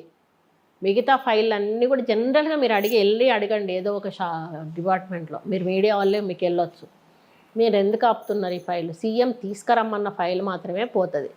జనరల్గా గదిలే ఏ ఫైలు అన్నీ కూడా సీఎం దగ్గరికి పోకూడదండి. కొన్ని ప్రిన్సిపల్ సెక్రటరీ దగ్గర అయిపోతాయి, కొన్ని మినిస్టర్ దగ్గర ఆగిపోతాయి, కొన్ని సీఎం దగ్గరికి. మా దగ్గర ఒక ఫైల్ ఉండకపోయేది. నేను మినిస్టర్గా 3 ఏళ్ళు చేసినా కానీ నాకు 30 ఏళ్ళ అనుభవం దొరికింది నాకు అందులో. కానీ వీళ్ళు ప్రతి ఫైలు సీఎం దగ్గరికే పోవాలి. ఓహోహో, అందుకని అవి తీసుకుపోరు, పోవు, ఓకే, అది పెండింగ్లోనే ఉంటాయి. వాడ ఏడన్నా చావని వాళ్ళకి అవసరం లేదు. వాళ్ళకు ఏదైతే జైలు గులగొట్టాలా జియో ఇష్యూ అవుతుంది, సెక్రటేరియట్ గులగొట్టాలా జియో ఇష్యూ అవుతుంది, అక్కడ ఏమైనా మల్టీప్లెక్స్కు పర్మిషన్ చేయాలా జియో ఇష్యూ అవుతుంది, దళిత బంధు పెట్టాలా జియో ఇష్యూ అవుతుంది, ఎలక్షన్లకు ఎన్ని కోట్ల రూపాయలు జీవోలు ఇచ్చారండి. ఇప్పుడు ఆ ఎన్ని కోట్ల రూపాయలు ఇప్పుడు విడుదల చేయాలి కదా అవి. మరి ఈటెల రాజేందర్ గెలిచాడని చెప్పి ఆపొద్దు కదా. ఇప్పుడు ఇచ్చిన హామీలన్నిటికీ వాళ్ళు నిధులు విడుదల చేయాలి కదా. మరొకసారి క్రాస్ చెక్ చేయండి, హుజురాబాద్కి ఎన్ని నిధులు విడుదల చేశారో. అప్పుడు అన్ని ఉత్తరాలు రాసి ఇచ్చారు కదా, ఒక్కొక్క దగ్గర కమ్యూనిటీ హాల్ కడతాము, ఇవి కడతాము, అవి కడతామని. మీరు రాజశేఖర రెడ్డి గారికి జగన్మోహన్ రెడ్డి గారికి పాలనలో తేడా చెప్పారు. ఇప్పుడు జగన్మోహన్ రెడ్డి గారికి చంద్రబాబు గారి పాలన అంటే ఇద్దరిలో ఎవరిది నచ్చుతుంది మళ్ళీ మీకు? బెటర్ అంటే ఇంకా చంద్రబాబు నాయుడే. ఎందుకు అనంటే ఆయన ఆలోచించి నిర్ణయం తీసుకుంటాడు. ఒక నలుగురు దగ్గర అభిప్రాయ సేకరణ తీసిన నిర్ణయం. ఈయన మోనోపోలీ. ఓకే, ఈయన చెప్పిందే వేదం, ఇంకొకరు ఏం మాట్లాడకూడదు అంతే. ఇంకా అంటే నా తాత రాజారెడ్డి స్టైల్ అన్నట్టు ఈయనది. కానీ చంద్రబాబు నాయుడు చాలా ఇంటెలిజెంట్. మీరు ఏమన్నా అనండి, మీరు ఎట్లా పొగుడుతున్నారు అనండి. ఎందుకంటే నేను అసెంబ్లీలో ఉన్నప్పుడు ఒక్కసారి ఆయన్ని కలిశాను. అసలు నేను ఆయన ఎప్పుడు కూడా డైరెక్ట్గా కలవలేదు, ఎందుకంటే ప్రతిపక్షంలోనే ఉండేవాళ్ళం. అవునులేండి. ఒక్కసారి నేను వెళ్ళి నా బాధ దయాకర్ రావు మీద ఒక కంప్లైంట్ ఇవ్వడానికి వెళ్ళి కలిసినప్పుడు మొత్తం విన్నాడు నేను చెప్పిందంతా. వినేసి తలకాయ ఇట్లా ఊపి ఓకే ఐ విల్ సీ అని చెప్పి పంపించి. అంటే అంత రెస్పాన్సిబుల్గా వినాల్సిన అవసరం ఆయనకు లేదు. ఒక ప్రతిపక్ష నేతకు సంబంధించిన ఎమ్మెల్యే వచ్చేసి తన అధికార పార్టీలో ఉన్నటువంటి ఎమ్మెల్యే మీద నేను కంప్లైంట్ చేసేటప్పుడు ఆయనకు అంత వినాల్సిన అవసరం లేదు. ఓకే, అంటే ఒక సీఎంగా ఆయన విన్నాడు అంటే దాని అర్థం ఏంటి అంటే ఆయనకు ఆ పేషెన్సీ అనేది ఉండాలి. ఎవరు చెప్పినా రిసీవ్ చేసుకునే శక్తి నీకు ఉండాలి. అది ఆ తర్వాత నువ్వు యాక్షన్ తీసుకున్నావా తీసుకోలేదా అనేది తర్వాత విషయం. కానీ మనకు అపాయింట్మెంట్ ఇచ్చాడు, మనకు చెప్పింది విన్నాడు. ఈరోజు నువ్వు ఎవరికి అపాయింట్మెంట్ ఇస్తున్నావు? నీ ఎమ్మెల్యేలే చెప్తున్నారు నేను క్యాంప్ ఆఫీస్లోకి రానిస్తలేడు, మంత్రులను క్యాంప్ ఆఫీస్లోకి రానిస్తలేడు. అప్పుడేమో మొత్తం జనాలందరూ ఎక్కడ పడితే అక్కడ వచ్చేవాళ్ళు. ఈయన జనాల్లోకి వచ్చి ముద్దులు పెట్టేసి దగ్గరికి తీసుకొని అన్నీ చేసేవాడు. మరి ఎక్కడ పోయినాయి ఆ ముద్దులు పెట్టుడు? ఎక్కడ పోయింది? ఆ జనాల్లోకి వచ్చుడు ఎక్కడ పోయింది? నీ జనాలను నీ క్యాంప్ ఆఫీస్లోకి పిలుచుకొని ప్రజా దర్బారు పెట్టుడు ఎక్కడ పోయింది? ఎంతసేపు తెలుగుదేశం పార్టీలో ఏ అధికారి ఉండి మనల్ని ఇబ్బంది పెట్టిండా వాని టార్గెట్ చేయాలి. తెలుగుదేశం పార్టీలో ఉన్నప్పుడు ఏ మంత్రి ఇబ్బంది పెట్టిండా వాని టార్గెట్ చేయాలి. తెలుగుదేశం పార్టీలో ఉన్నప్పుడు మన కార్యకర్తని ఏ ఎమ్మెల్యే ఇబ్బంది పెట్టిండా వాని టార్గెట్ చేయాలి. అదే ఆ పరిపాలన, అది కాదే. అట్లా ఒకరం ఒక అధికారం వచ్చినప్పుడు ఇప్పుడు తమిళనాడులో ఇట్లనే జరిగింది కదండి. జయలలిత ఉన్నప్పుడు కేసీఆర్ మీద, కేసీఆర్ ఉన్నప్పుడు జయలలిత మీద. అట్లా చేసుకుంటూ పోతే ప్రజాస్వామ్యం ఎక్కడ పోతుందండి? మనం ఎంతసేపు అభివృద్ధి మీద ఆలోచించు, నువ్వు ఇచ్చిన హామీల మీద ఆలోచించు. గతంలో చంద్రబాబు నాయుడు చేయలేదు నేను చేస్తున్నా అని చెప్పుకో. ఒకవేళ తెలుగుదేశం వస్తే అధికారుల పరిస్థితి ఏందండి? పొరపాటున ఒకవేళ అంటున్నారు అంటే నెక్స్ట్ టైం జగన్ గారే వచ్చే అవకాశం చెప్పలేమండి, ప్రజల తీర్పు అది. ప్రజలు ఇవ్వచ్చు ఇవ్వకపోవచ్చు, అదే నేను డిసైడ్ చేయలేను. ఒకవేళ ఇస్తే గానీ జగన్ గారే వచ్చే అవకాశం ఉంది. అదే నేను చెప్పలేనంటున్నా. అది జనాల ఆలోచన. ఆ టైం వరకు, ఏ టైం వరకు, ఓటేసే టైం వరకు కూడా మనం చెప్పలేము. తెలీదు. అప్పుడు కూడా చెప్పలేము, మన కౌంటింగ్ లో తెలుస్తుంది. అది కూడా మనం ఏదో ఎక్స్పెక్ట్ చేస్తాం, ఆ రోజు ఇట్లా వచ్చింది అట్లా వచ్చిందని ఎగ్జిట్ పోల్ అని కూడా, కానీ అవన్నీ తారుమారైతే ఒక్కోసారి. అప్పుడు అధికారుల పరిస్థితి ఏంది? నువ్వు చెప్పినవన్నీ నడుచుకున్న అధికారులు. ఇప్పుడు ఒకటి కట్టాడండి ఆయన, ఏది ప్రజావేదిక, అది కూలగొడితే నీకేమొచ్చింది? అది హీరోయిజం, హీరో అయిపోయినావు మనం అందులో ఏమన్నా? జీరో అయిపోయినావు అందులో నువ్వు. కోట్ల రూపాయల ప్రజల ఆస్తి పెట్టి అది కడితే దాంట్లో బ్రహ్మాండంగా నీకు మీటింగ్లు జరుగుతూ ఉంటే, అది చంద్రబాబు నాయుడు కట్టింది కాబట్టి నేను గులగొడతానా అని చెప్తే, అట్లా అక్రమంగా కట్టినవి చాలా ఉంటాయి కదా, అన్నీ గులగొట్టాలి కదా. ఇక్కడ ఇంకొకటి కూడా చెప్పాలి నేను. చెప్పండి. మొన్న విజయవాడ వెళ్ళాను. ఓకే. విజయవాడ వెళ్ళినప్పుడు రాజశేఖర రెడ్డి గారిది బెంచ్ సర్కిల్లో దండేయడానికి వెళ్ళాను, విగ్రహానికి. ఓకే. మొదట అక్కడ చేసినాక అన్న వాళ్ళ బతికిన అన్న పుట్టిన ఏరియా, అన్న గడ్డ అన్నట్టుగా. అసలు నాకు మన తెలంగాణ బార్డర్ దాటిన దగ్గర నుంచి ఒక లాంటి సైకలాజికల్లా అట్లా ఒక లాంటి ఫీలింగ్ తోటి ఉండి అసలు చాలా సంవత్సరాల తర్వాత పోతున్నా కదా. ఎందుకంటే ఆ రోడ్ వెంబడి వందలాది విగ్రహాలు నేను వెళ్ళి నా సొంత డబ్బులతోటి నైట్ ఇక్కడ బయలుదేరి ఒక 15,000 పడుతుందండి మా ట్యాంకులో పెట్రోల్కు. ఓకే. అట్లాంటి ట్యాంకులు 3 నింపితే కానీ నేను వరంగల్ ఆంధ్రాకు పోయి ఇక్కడికి రాను. మైలేజ్ కూడా 4-5 ఇస్తుంది. మా హస్బెండ్ ఏంటంటే డీజిల్ బండిలో పోతే టయర్డ్ అవుతా అని పెట్రోల్ బండి ఇచ్చి పంపించేవాడు. నైట్ ఇక్కడ పడుకుంటే తెల్లారు అక్కడ వెళ్ళి పొద్దున అక్కడ విగ్రహావిష్కరణ చేసి మళ్ళీ మధ్యాహ్నం లంచ్ చేసి మళ్ళీ అక్కడ బయలుదేరి మధ్యరాత్రి ఇక్కడ చేరుకునేదాన్ని. అట్లా నాకు ఒక్కొక్క ట్రిప్కి 30,000-40,000 రూపీస్ ఖర్చు అయ్యేటి. ఒక్కొక్కసారి ఫ్లైట్లో ఇక్కడ ఫ్లైట్ ఎక్కేదాన్ని, అక్కడ దిగేదాన్ని, వాళ్ళు అక్కడ వెహికల్స్ పెట్టేవాళ్ళు, ఫ్లైట్ల టికెట్లు నేను బుక్ చేసుకునేదాన్ని. ఎవరి కోసం చేశాను నేను అది? నువ్వు జైల్లో ఉన్నావు అప్పుడు. ఎవరి కోసం చేశాను నేను? పార్టీ కోసమే కదా. అప్పుడు చేసినప్పుడు మొన్న నేను రాజీనామా చేసినాకనే జనంలో ఒక స్పందన వచ్చింది. ఆ స్పందన చూసినాకనే నీకు పార్టీ పెడితే నడుస్తా అనేటువంటి ఒక కాన్ఫిడెన్స్ వచ్చింది, పార్టీ పెట్టావు. ఆ రోజు తను ఉన్న రోజులు మమ్మల్ని ఇక్కడ అవమానపరచలేదు, లేని విషయం చెప్పాల్సిన అవసరం లేదు. ఆయన జైల్లో పోయినాక ఆయన కమ్యూనికేషన్ గ్యాప్ ఇట్లా వెళ్తూ ఉంది, అటెండ్ అవుతూ ఉంది పబ్లిక్. గుంటూరు సుచరిత కాన్స్టిట్యున్సీకి వెళ్తేనండి కనుచూపు మేర అసలు ఎక్కడ కూడా మాకు నేల కనపడలేదమ్మా. జనం, అంతమంది జనం వచ్చారు నాకు. దాన్ని నువ్వు ఎట్లా ఉపయోగించుకోవాలి? జైల్లో ఉన్నప్పుడు తిప్పుకోవాలా నన్ను? నేను ముఖ్యమంత్రిని అయితే కాదు కదా. నువ్వు ముఖ్యమంత్రి అయితే నువ్వు ఏదో మంత్రిస్తే నేను తీసుకుంటా. అప్పుడు ఇంకా తెలంగాణ వస్తుందని మనం అనుకోలేదు. అట్లా నన్ను ఏం చేశారంటే విగ్రహాలకు పోకుండా అడ్డుకున్నారు. అయ్యో. వాళ్ళు వచ్చి అడిగేవాళ్ళు. కొంతమంది వచ్చి అన్నారు, అక్క ఆవిడేంటి, ఆవిడే చేయాలా, ఆవిడ లేకపోతే ఇంకెవరు చేయకూడదా అనే ప్రశ్న వేసేవాళ్ళంట. కొంతమంది వచ్చి చెప్పినాక నాకు బాధ అనిపించింది. నేను ఎందుకు వెళ్ళాలి? వైఎస్ఆర్సీపీ పబ్లిక్ అందరినీ కూడా వెళ్ళండి, నాన్నగారికి అక్కడ గౌరవించబడతా ఉంది, నాకు ఆ హక్కు ఉన్నది. కోర్స్ అండి, నాకు తప్పితే ఎవరికి లేదు. నేను అది కూడా చెప్తా ఉన్నాను. రాజశేఖర రెడ్డి గారిని అంత ఆత్మీయంగా గౌరవించే హక్కు నాకున్నది. వెళ్ళినప్పుడు ఒక్కరు రాలేదండి.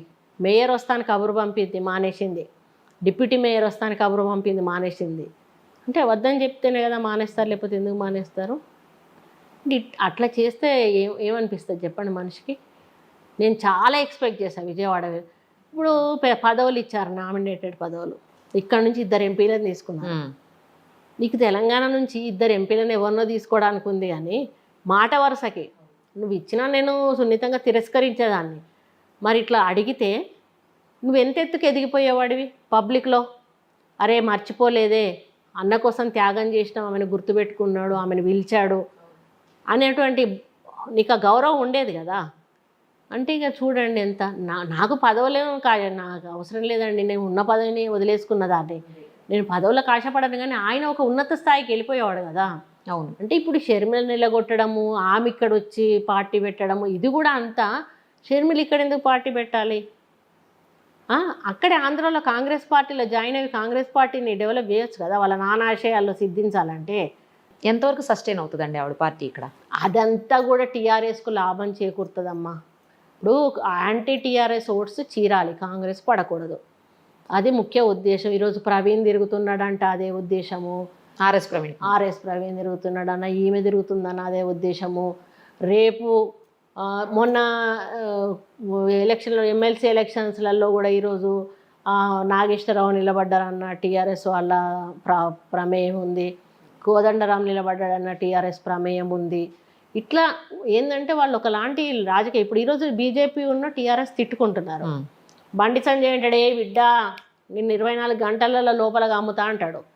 ఏది ఈయన ఏమంటాడు, ఏ బిడ్డ నీకు అంత దమ్మున్నదరా నా మీద చెయ్యి అని అంటాడు. మీరు సవాళ్ళు విసురుకుంటా అంటే చూసే జనం పిచ్చోళ్ళు అవుతా ఉన్నారు. ఇప్పుడు నీ దగ్గర మొత్తం ఈడీ ఆయనకు సంబంధించినదంతా రిపోర్ట్ ఉంది, నీకు మొత్తం ఎంక్వైరీ అయిపోయింది, ఆ రిపోర్ట్ అంతా పెట్టుకొని నువ్వు ఈయనను ఆడిస్తాను ఎవరిని, కేసీఆర్ని. మరి ఎందుకు అరెస్ట్ చేస్తలేవు? ఎంతసేపు చిటికేసి మైక్ల ముందు చెప్తున్నావు, దమ్ము లేదా నీకు? బీజేపీకి దమ్ము లేదా అరెస్ట్ చేయడానికి? ఎందుకు అని అంటే దాన్ని బూచిగా చూపెట్టి వీళ్ళ నోర్లు ముయించి చివరికి వచ్చే వరకు వాళ్ళు ఒకటవుతారు. బీజేపీ టీఆర్ఎస్ పొత్తు పెట్టుకుంటారు. పొత్తు పెట్టుకున్నప్పుడు కాంగ్రెస్ను దెబ్బ కొట్టాలి. వాళ్ళిద్దరి టార్గెట్ కాంగ్రెస్. అరెస్ట్ చేస్తే అక్కడికి క్లోజ్ అయిపోతుంది కదా. ఓకే, వాళ్ళని అరెస్ట్ చేయరు. ఇప్పుడు ఆడ జగన్మోహన్ రెడ్డిని చేయరు, ఇక్కడ ఈయనని చేయరు. ఆడ జగన్మోహన్ రెడ్డిని చేస్తే ఎవరు సీఎం కావాలన్న కాడ వాళ్ళ గొడవ స్టార్ట్ అయింది. వారసురాలు కాబట్టి షర్మిల కావాలనేది విజయమ్మ, భారతిని చేస్తా అనేది ఆయన. మళ్ళీ నేను ఎప్పుడు బయటకు వచ్చినా నా పిల్లల దగ్గర నేను తీసుకోవచ్చు, మళ్ళీ నా చెల్లె నాకు ఇస్తుందో ఇయ్యదో. అది ఎక్కడ దాకా పోయింది? ఆస్తి గొడవల దాకా పోయింది. అది పరిస్థితి ఇప్పుడు ఇక్కడ వీళ్ళది అదే పరిస్థితి ఉన్నది అన్నట్టు. ఇద్దరు కలిసి కొట్లాడితే కాంగ్రెస్ రాకుండా ఉండాలి. మరి నువ్వు కమ్మాలనుకుంటే కమ్మొచ్చు కదా. అప్పుడు అక్కడ ఆయనను కమ్మొచ్చు, ఇక్కడ ఈయన. వీళ్ళిద్దరు ఒక డ్రామా ఆడతారు. ఇద్దరు ఆయన ఇంటికి భోజనానికి పోతాడు, ఆయన ఈడిపోతే ఈయనింటికి భోజనానికి పిలుస్తాడు. ఏం మాట్లాడుకున్నారంటే కేటీఆర్ వచ్చి ఏంటిది రెండు రాష్ట్రాల మధ్యలో ఏంటిది ఉన్నటువంటి సమస్యల గురించి ఒకటి అడుగుతానండి. నేను మంత్రిగా చేసిన దాన్ని, ఇద్దరు సీఎంలు కూర్చోవాలంటే వాళ్ళకి సంబంధించిన చీఫ్ సెక్రటరీలు ఉండాలి అక్కడ అఫీషియల్గా రికార్డ్ అవ్వాలి వాళ్ళు ఏం మాట్లాడుకున్నారు అనేది. మీరు ప్రైవేట్గా మాట్లాడుకొని వచ్చి నేను అక్కడ లేను, నేను వినలేదు, నాకు తెలియదు, కేటీఆర్ వచ్చా అంటే మీరు లోపల పోయి ఏం మాట్లాడుకుంటారు ఇద్దరు కలిసి? మీకేం మాటలు అసలు? మనం కొట్లాడి ఆంధ్రోడని తెచ్చుకున్నాక నువ్వు ఆయన దగ్గరికి పోయి పోవడం, ఇక్కడ తెలంగాణ తిండి ఆయనకు నువ్వు పెట్టుడేంది, నువ్వు పోయి ఆంధ్ర ఆయన దగ్గర పోయి తిని ఆయనతో మాట్లాడేంది? ఇదంతా కూడా ఏంది? ఎవరిని పిచ్చోళ్ళని చేస్తున్నారు? పోనీ ఏమైనా సమస్యలు పరిష్కారం చేసిండ్రా? ఓ నీళ్ళ సమస్య పరిష్కారం చేసిండ్రా? ఓ నిధుల సమస్య పరిష్కారం చేసిండ్రా? ఇంకా భద్రాచలం ఊర్లు కొట్టుకపోయినాయి కదా, వాళ్ళ దిక్కు తీసుకుపోయినారు కదా, మరి ఆ సమస్య పరిష్కారం చేసిండ్రా? మళ్ళీ కేంద్రంలో మీటింగ్ పెడితే వీడు ఎవరు పోడు, వీళ్ళు పోరు. ఈడను నువ్వు వాడెట్లా తీసుకుపోతాడు, వీడెట్లా తీసుకుపోతాడు మాట్లాడతారు. మరి కేంద్రంలో మీటింగ్ పెట్టినప్పుడు ఎందుకు పోరు? మీరు వాటర్ బోర్డు మీటింగ్ పెట్టినప్పుడు ఎందుకు పోరు? పోయి మరి చెప్పాలి కదా, ఏమన్నా నాకు మనకు ఎందుకు పంపుతావు? యాజ్ ఎ సీఎంగా నువ్వు పోయి ఎందుకు నిలదీస్తలేవు? అన్ని ఫెయిల్యూర్స్ అండి. ఆ ఫెయిల్యూర్స్ని కప్పపెట్టుకునే క్రమంలో ఎన్ని డ్రామాలన్నా వేస్తారు. అదే డ్రామా ఇప్పుడు బీఆర్ఎస్. ఇక టీఆర్ఎస్ అయిపోయింది, ఈ రావరీ పార్టీ అయిపోయింది, రౌడీల పార్టీ అయిపోయింది, రేపిస్టుల పార్టీ అయిపోయింది. ఇక పోయి ఇప్పుడు భారతదేశాన్ని ఉద్ధరించి ఆయన కలిపి ఇద్దరు భారతదేశాన్ని ఇప్పటికే అదానీలో అంబానీలకు సగం పోతేనే ఉన్నాయి కదా. ఇక మళ్ళీ ఇద్దరు అధికారంలోకి వచ్చినాక మొత్తం భారతదేశాన్ని అమ్మేసి ప్రైవేటీకరణ చేస్తే రైళ్ళ రేట్లు 100 ఉన్నాయి అనుకోండి, 200 పెంచేస్తాడు వాడు. ఎవరికి ఇబ్బంది? సామాన్య ప్రజలకు ఇబ్బంది. అది ఎవరిదం చేసుకోవాలి? ప్రజలు. ఒకసారి ప్రైవేటీకరణ అయినాక మళ్ళీ మన చేతిలోకి వస్తుంది. ఇంకొకటి ఉమ్మడి వ్యవసాయం అంటారు వాళ్ళు. ఇప్పుడు ఏమంటారు? రైతుల దగ్గర నుంచి మేము భూములు తీసుకుంటాము, ఉమ్మడి వ్యవసాయం చేస్తాము, ఉమ్మడి వ్యవసాయం చేసి ఎకరాకి ఇంత ఇస్తాము అంటారు. అన్నీ మెషిన్స్ దింపుతారండి వాళ్ళు. మొత్తం మెషిన్ కల్టివేట్ చేస్తారు. చేసినాక రైతు అనేవాడు రైతు దాంట్లో ఏదన్నా మనిషి చేయాల్సిన పని ఉంటే వాడే కూలీగా చేయాలి. అందులో వచ్చిన డబ్బులు వాడికి ఇస్తారు. మళ్ళీ వాడికి ఇస్తా అన్న అదేంటి మనం కౌలుకి ఇచ్చారంట కదా, ఆ రేటు కట్టి ఇస్తాడు. అంటే వాడు ఆ వడ్లు పండించుకున్నాక వాడే రేటు ఫిక్స్ చేసుకుంటాడు, వాడే అమ్ముకుంటాడు ఎంతకన్నా. ఇంకా రైతుకు ఆ వడ్ల మీద హక్కు లేదు, ఆ ధాన్యం పంట మీద హక్కు లేదు. వాడు కిరాయికి అన్నట్టు. ఇప్పుడు మన ఇంట్లో కిరాయి ఉండి ఇల్లుకి కిరాయి ఇస్తే ఎంత ఇస్తే ఇల్లు మనం ఉన్న రోజులు మనం అట్లా వాడి దగ్గర నీ భూమి కిరాయికి తీసుకుంటాడు. జీవితాంతం నువ్వు ఆ భూమి వాడి చేతిలో పెట్టాల్సిందే. రేపు బీజేపీ గవర్నమెంట్ వస్తే జరగబోయేది అదే. ఇప్పుడు పవన్ కళ్యాణ్ గారు కూడా పార్టీ పెట్టారు, జనసేన తోటి ప్రజల ముందుకు వస్తున్నారు. రాబోయే రోజుల్లో నెక్స్ట్ సీఎం అసలు ఏపీకి ఆయనే అని కూడా జన సైనికులందరూ చాలా గట్టిగా నమ్మకంతో ఉన్నారు. అంటే ఇప్పుడు ఒక మాట బీజేపీకి ఆయనకి కలుస్తారు అనేటువంటిది ఒకటైతే టాక్ వస్తుంది కదమ్మా. అట్లా వస్తే కొంచెం టఫ్ ఇస్తూ ఉండొచ్చు, అంటే ట్రయాంగిల్ ఫైట్ అవుతుండొచ్చు. Okay okay. ఎందుకంటే టీడీపీ బలంగానే ఉంటుంది, ఉండదని కాదు, భయానికి బయటకు రారు. ఒక టైంలో ఎలక్షన్స్ వచ్చినాయి అంటే అందరూ బయటకు వస్తారు, తప్పదులేండి. అప్పుడు వరకు సైలెంట్గా ఉంటారు. ఇక అప్పుడు నాకు తెలిసి అయితే ట్రయాంగిల్ ఫైట్ అవుతుంది అనుకుంటున్నాను నేను. అప్పటి వరకు మరి ఎట్లుంటాయి పొత్తులు చెప్పలేం, కానీ ఆయన అయితే తిరిగేంత తిరుగుతున్నాడు. ఆయన వాయిస్ జనంలోకి అయితే వెళ్తుంది, కానీ ఆయన జనం వస్తున్నారు. గతంలో చిరంజీవి కూడా పెట్టినప్పుడు కూడా జనం వచ్చేవారు. అది ఓట్ల రూపంగా ఎంతవరకు వెళ్తుంది అనేది మనం చెప్పలేము. అది మీకు ఈ కొండ మూవీ కాకుండా నార్మల్గా మూవీస్ చూస్తుంటారా? థియేటర్ అంటే థియేటర్లో చూడము, హోమ్ థియేటర్ కూడా పైనందుగా నేను పైకి వెళ్ళాను. మేము ఇక్కడ ఓటీటీలో హాల్లో పెద్ద మూవీ టీవీ ఉంటుంది, అందులో చూస్తాం, మ్యాక్సిమం చూస్తానే ఉంటాం. ఈ మధ్యకాలంలో ఏ మూవీ చూసారు మీది కాకుండా? ఇవన్నీ చూసాను, RRR చూశాను, ఆచార్య చూశాను, ఇంకొకటి ఏదో వచ్చింది కదా వాళ్ళతో పాటు, అది చూశాను. ఇంకా ఇది చూడలే, ఈ విరాట పర్వం రానట్టుంది కదా, ఇంకా రాలేదు. ఏదో జనగణమన బాగుందని అన్నారు, అది చూడాలనుకుంటున్నాను. అవి కాకుండా మామూలుగా నేను స్క్రీన్ మీద వెళ్తూ ఉంటాను. నాకు కొంతమంది హీరోస్ ఫేసెస్, తెలిసిన ఫేసెస్ ఉంటాయి, వాళ్ళే మంచిగా ఉంటాయి అనిపిస్తాయి నాకు. ఏ మూవీ నచ్చింది చెప్పండి ఈ మధ్యలో? అట్లానే అంటే కష్టం లేండి, నాకు గుర్తుండ, అప్పటి వరకు చూసేసి మర్చిపోతాను. కొన్ని ఇష్టమైన హీరో ఎవరు మీకు? శోభన్ బాబు హీరో, ఇప్పుడు నాగార్జున. ఎందుకంటే ఒక ఫ్యామిలీ టైప్ మూవీస్ తీస్తారు కదా వాళ్ళు. ఒకసారి నాగార్జున గారు కూడా అనుకోకుండా నేను స్టార్ కలిశాను, అదే చెప్పా అన్న అంతకు ముందేమో నాకు ఆయన అంటే ఇష్టం, ఇప్పుడు మీరంటే ఇష్టం అన్న, ఇంకొక ఫోటో కూడా దిగాను. హీరోయిన్స్ ఎవరు ఇష్టం? జయసుధా ఉండేది ఇష్టం. ఓకే, ఇప్పుడు హీరోయిన్స్ లో ఇప్పుడు అంటే నేను పర్టికులర్ గా నేను అంత కాన్సన్ట్రేట్ చేయనమ్మా. అవునా? నేను అంత ఆలోచించలే ఎప్పుడు. ఓకే, మీకు బాగా ఇష్టమైనటువంటి లేకపోతే మీ రోల్ మోడల్ అనుకునే రాజకీయ నాయకుడు ఎవరు? నాయకుడు అంటే రాజశేఖర రెడ్డి, నాయకురాలు అంటే సోనియా గాంధీ. రైట్. ఏమన్నా పార్టీ చేంజ్ అయ్యే ఆలోచనలు ఏమన్నా ఉన్నారా? ఏం అవసరం చేంజ్ అవ్వడానికి, అవసరమే లేదు కదా. అప్పుడు మమ్మల్ని అవసరాలు కల్పించారు, మేము కావాలని చేంజ్ అవ్వలేదు, మాకు ఆ పరిస్థితులు కల్పించారు కాబట్టి మేము చేంజ్ అయ్యాము. ఇప్పుడు ఎవరికి అవసరం అండి, ఇప్పుడు ఉట్టుట్టుగానే ఇప్పుడు మొగుడు వదిలేసి పొమ్మంటే పోతారా? నువ్వు చెప్తే పోతారా?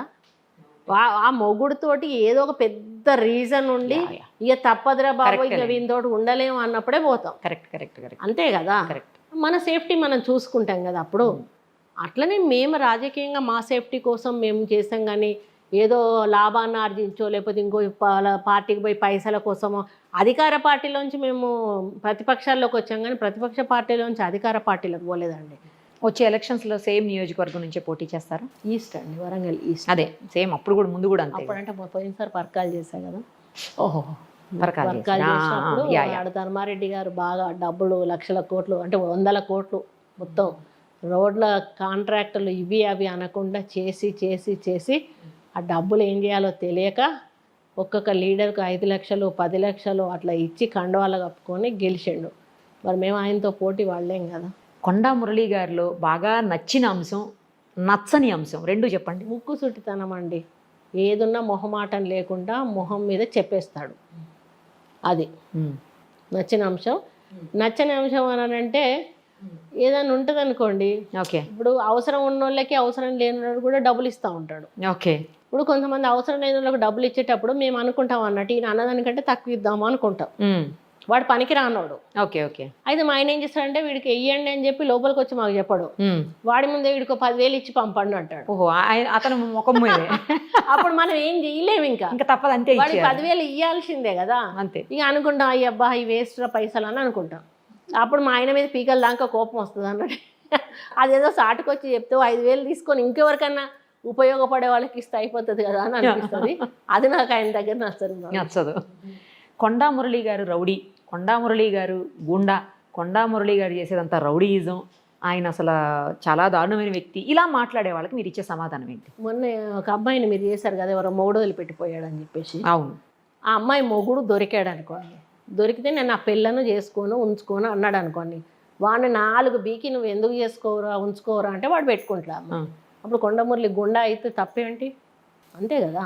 ఇప్పుడు ఓ పేదోడు ఉన్నాడు, 100 ఎకరం ల్యాండ్ ఉన్నది, ఆ పక్కోడు కళ్ళు కలుపుకున్నాడు, వాడు మరో దగ్గరికి పోతాడు, పోలీసు వాళ్ళ దగ్గరికి పోతాడు, వీడి దగ్గర పైసలు ఉన్నాయి, వాడి దగ్గర పత్రాలు ఉన్నాయి, వాడికి ఎవరికి న్యాయం చేయనప్పుడు చెయ్య అని కాళ్ళ మీద పడతాడు, వాడిని తీసుకొచ్చి వంగబెట్టి 2 గుద్దుతాడు, చచ్చుకుంటా వాళ్ళ ల్యాండ్ వాడికి ఇస్తాడు, అప్పుడు గుండా అవుతాడు. ఎందుకు గాడు?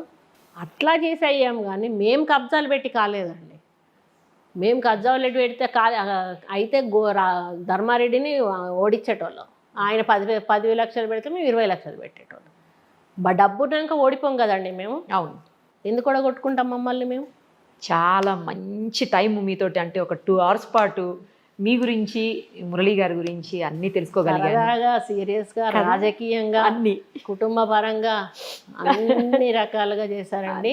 అంటే ఇన్ని రోజులు మీలో ఉన్న ఆలోచన, నేను కూడా మిమ్మల్ని కలవాలన్న ఆలోచన కలిసి ఒక మంచి ఇంటర్వ్యూ వచ్చింది. చాలా సంతోషం నాకు కూడానండి. చాలా హ్యాపీగా ఉంది. చాలా రోజుల తర్వాత నేను ఎప్పటి నుంచో కొండా సురేఖ గారు, కొండా మురళి గారు ఇద్దరిని చేయాలనేది నా కోరిక.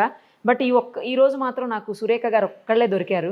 ఆయన ఉన్నాడు పైన, కానీ ఆయన ఇవ్వట్లేదు. కానీ అదే నెక్స్ట్ టైం తప్పకుండా మురళి గారి పర్మిషన్ తీసుకోండి. తప్పకుండా ఏదైనా వ్యాలెంటైన్స్ డే అట్లాంటప్పుడు తప్పకుండా చేద్దాం. అట్లాంటప్పుడు వస్తాడు ఒక ఫెస్టివల్ అప్పుడు, మంచి ఫెస్టివల్ అప్పుడు అట్లా తప్పకుండా ఒకసారి మీరిద్దరూ కలిసి నాకు ఇంటర్వ్యూ కావాలి.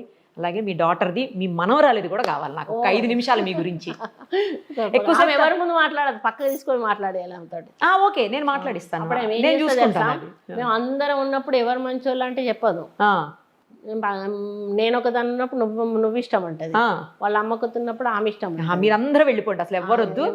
నేను అది మీరు ప్లే చేస్తారని తెలుసు కదా, చెప్పదు అసలు. నేను శ్రేష్ఠ ఇద్దరు మాట్లాడుకుంటాం. దాన్ని ఫ్రెండ్షిప్ చేసుకున్నావు అనుకో, అదే నేను నిన్ను ఇంటర్వ్యూ చేస్తాను, నువ్వు దాన్ని ఇంటర్వ్యూ చేయాల్సిన. సూపర్. అయితే తనతోనే 2-3 ఇంటర్వ్యూలు చేపిచ్చేసే. థ్యాంక్ యూ సో మచ్ అండి. నాకైతే చాలా హ్యాపీగా ఉంది మిమ్మల్ని కలవడం, ఈరోజు మీ స్టోరీ తెలుసుకోవటం, రియల్గా ఏం జరిగింది గ్రౌండ్ లెవెల్లో తెలియని వాళ్ళకి కూడా ఈరోజు మూవీ చూడకపోయినా ఇది చూసినా కూడా అర్థమైపోతుంది. అదే అంటున్నాను, మీరు ఎంత మంచి హృదయం ఉన్న మనుషులు, ఎందుకు ఇన్ని బాధలు పడాల్సి వచ్చింది అనేది కూడా అర్థమవుతుంది. థ్యాంక్ యూ అండి. Thank you so much.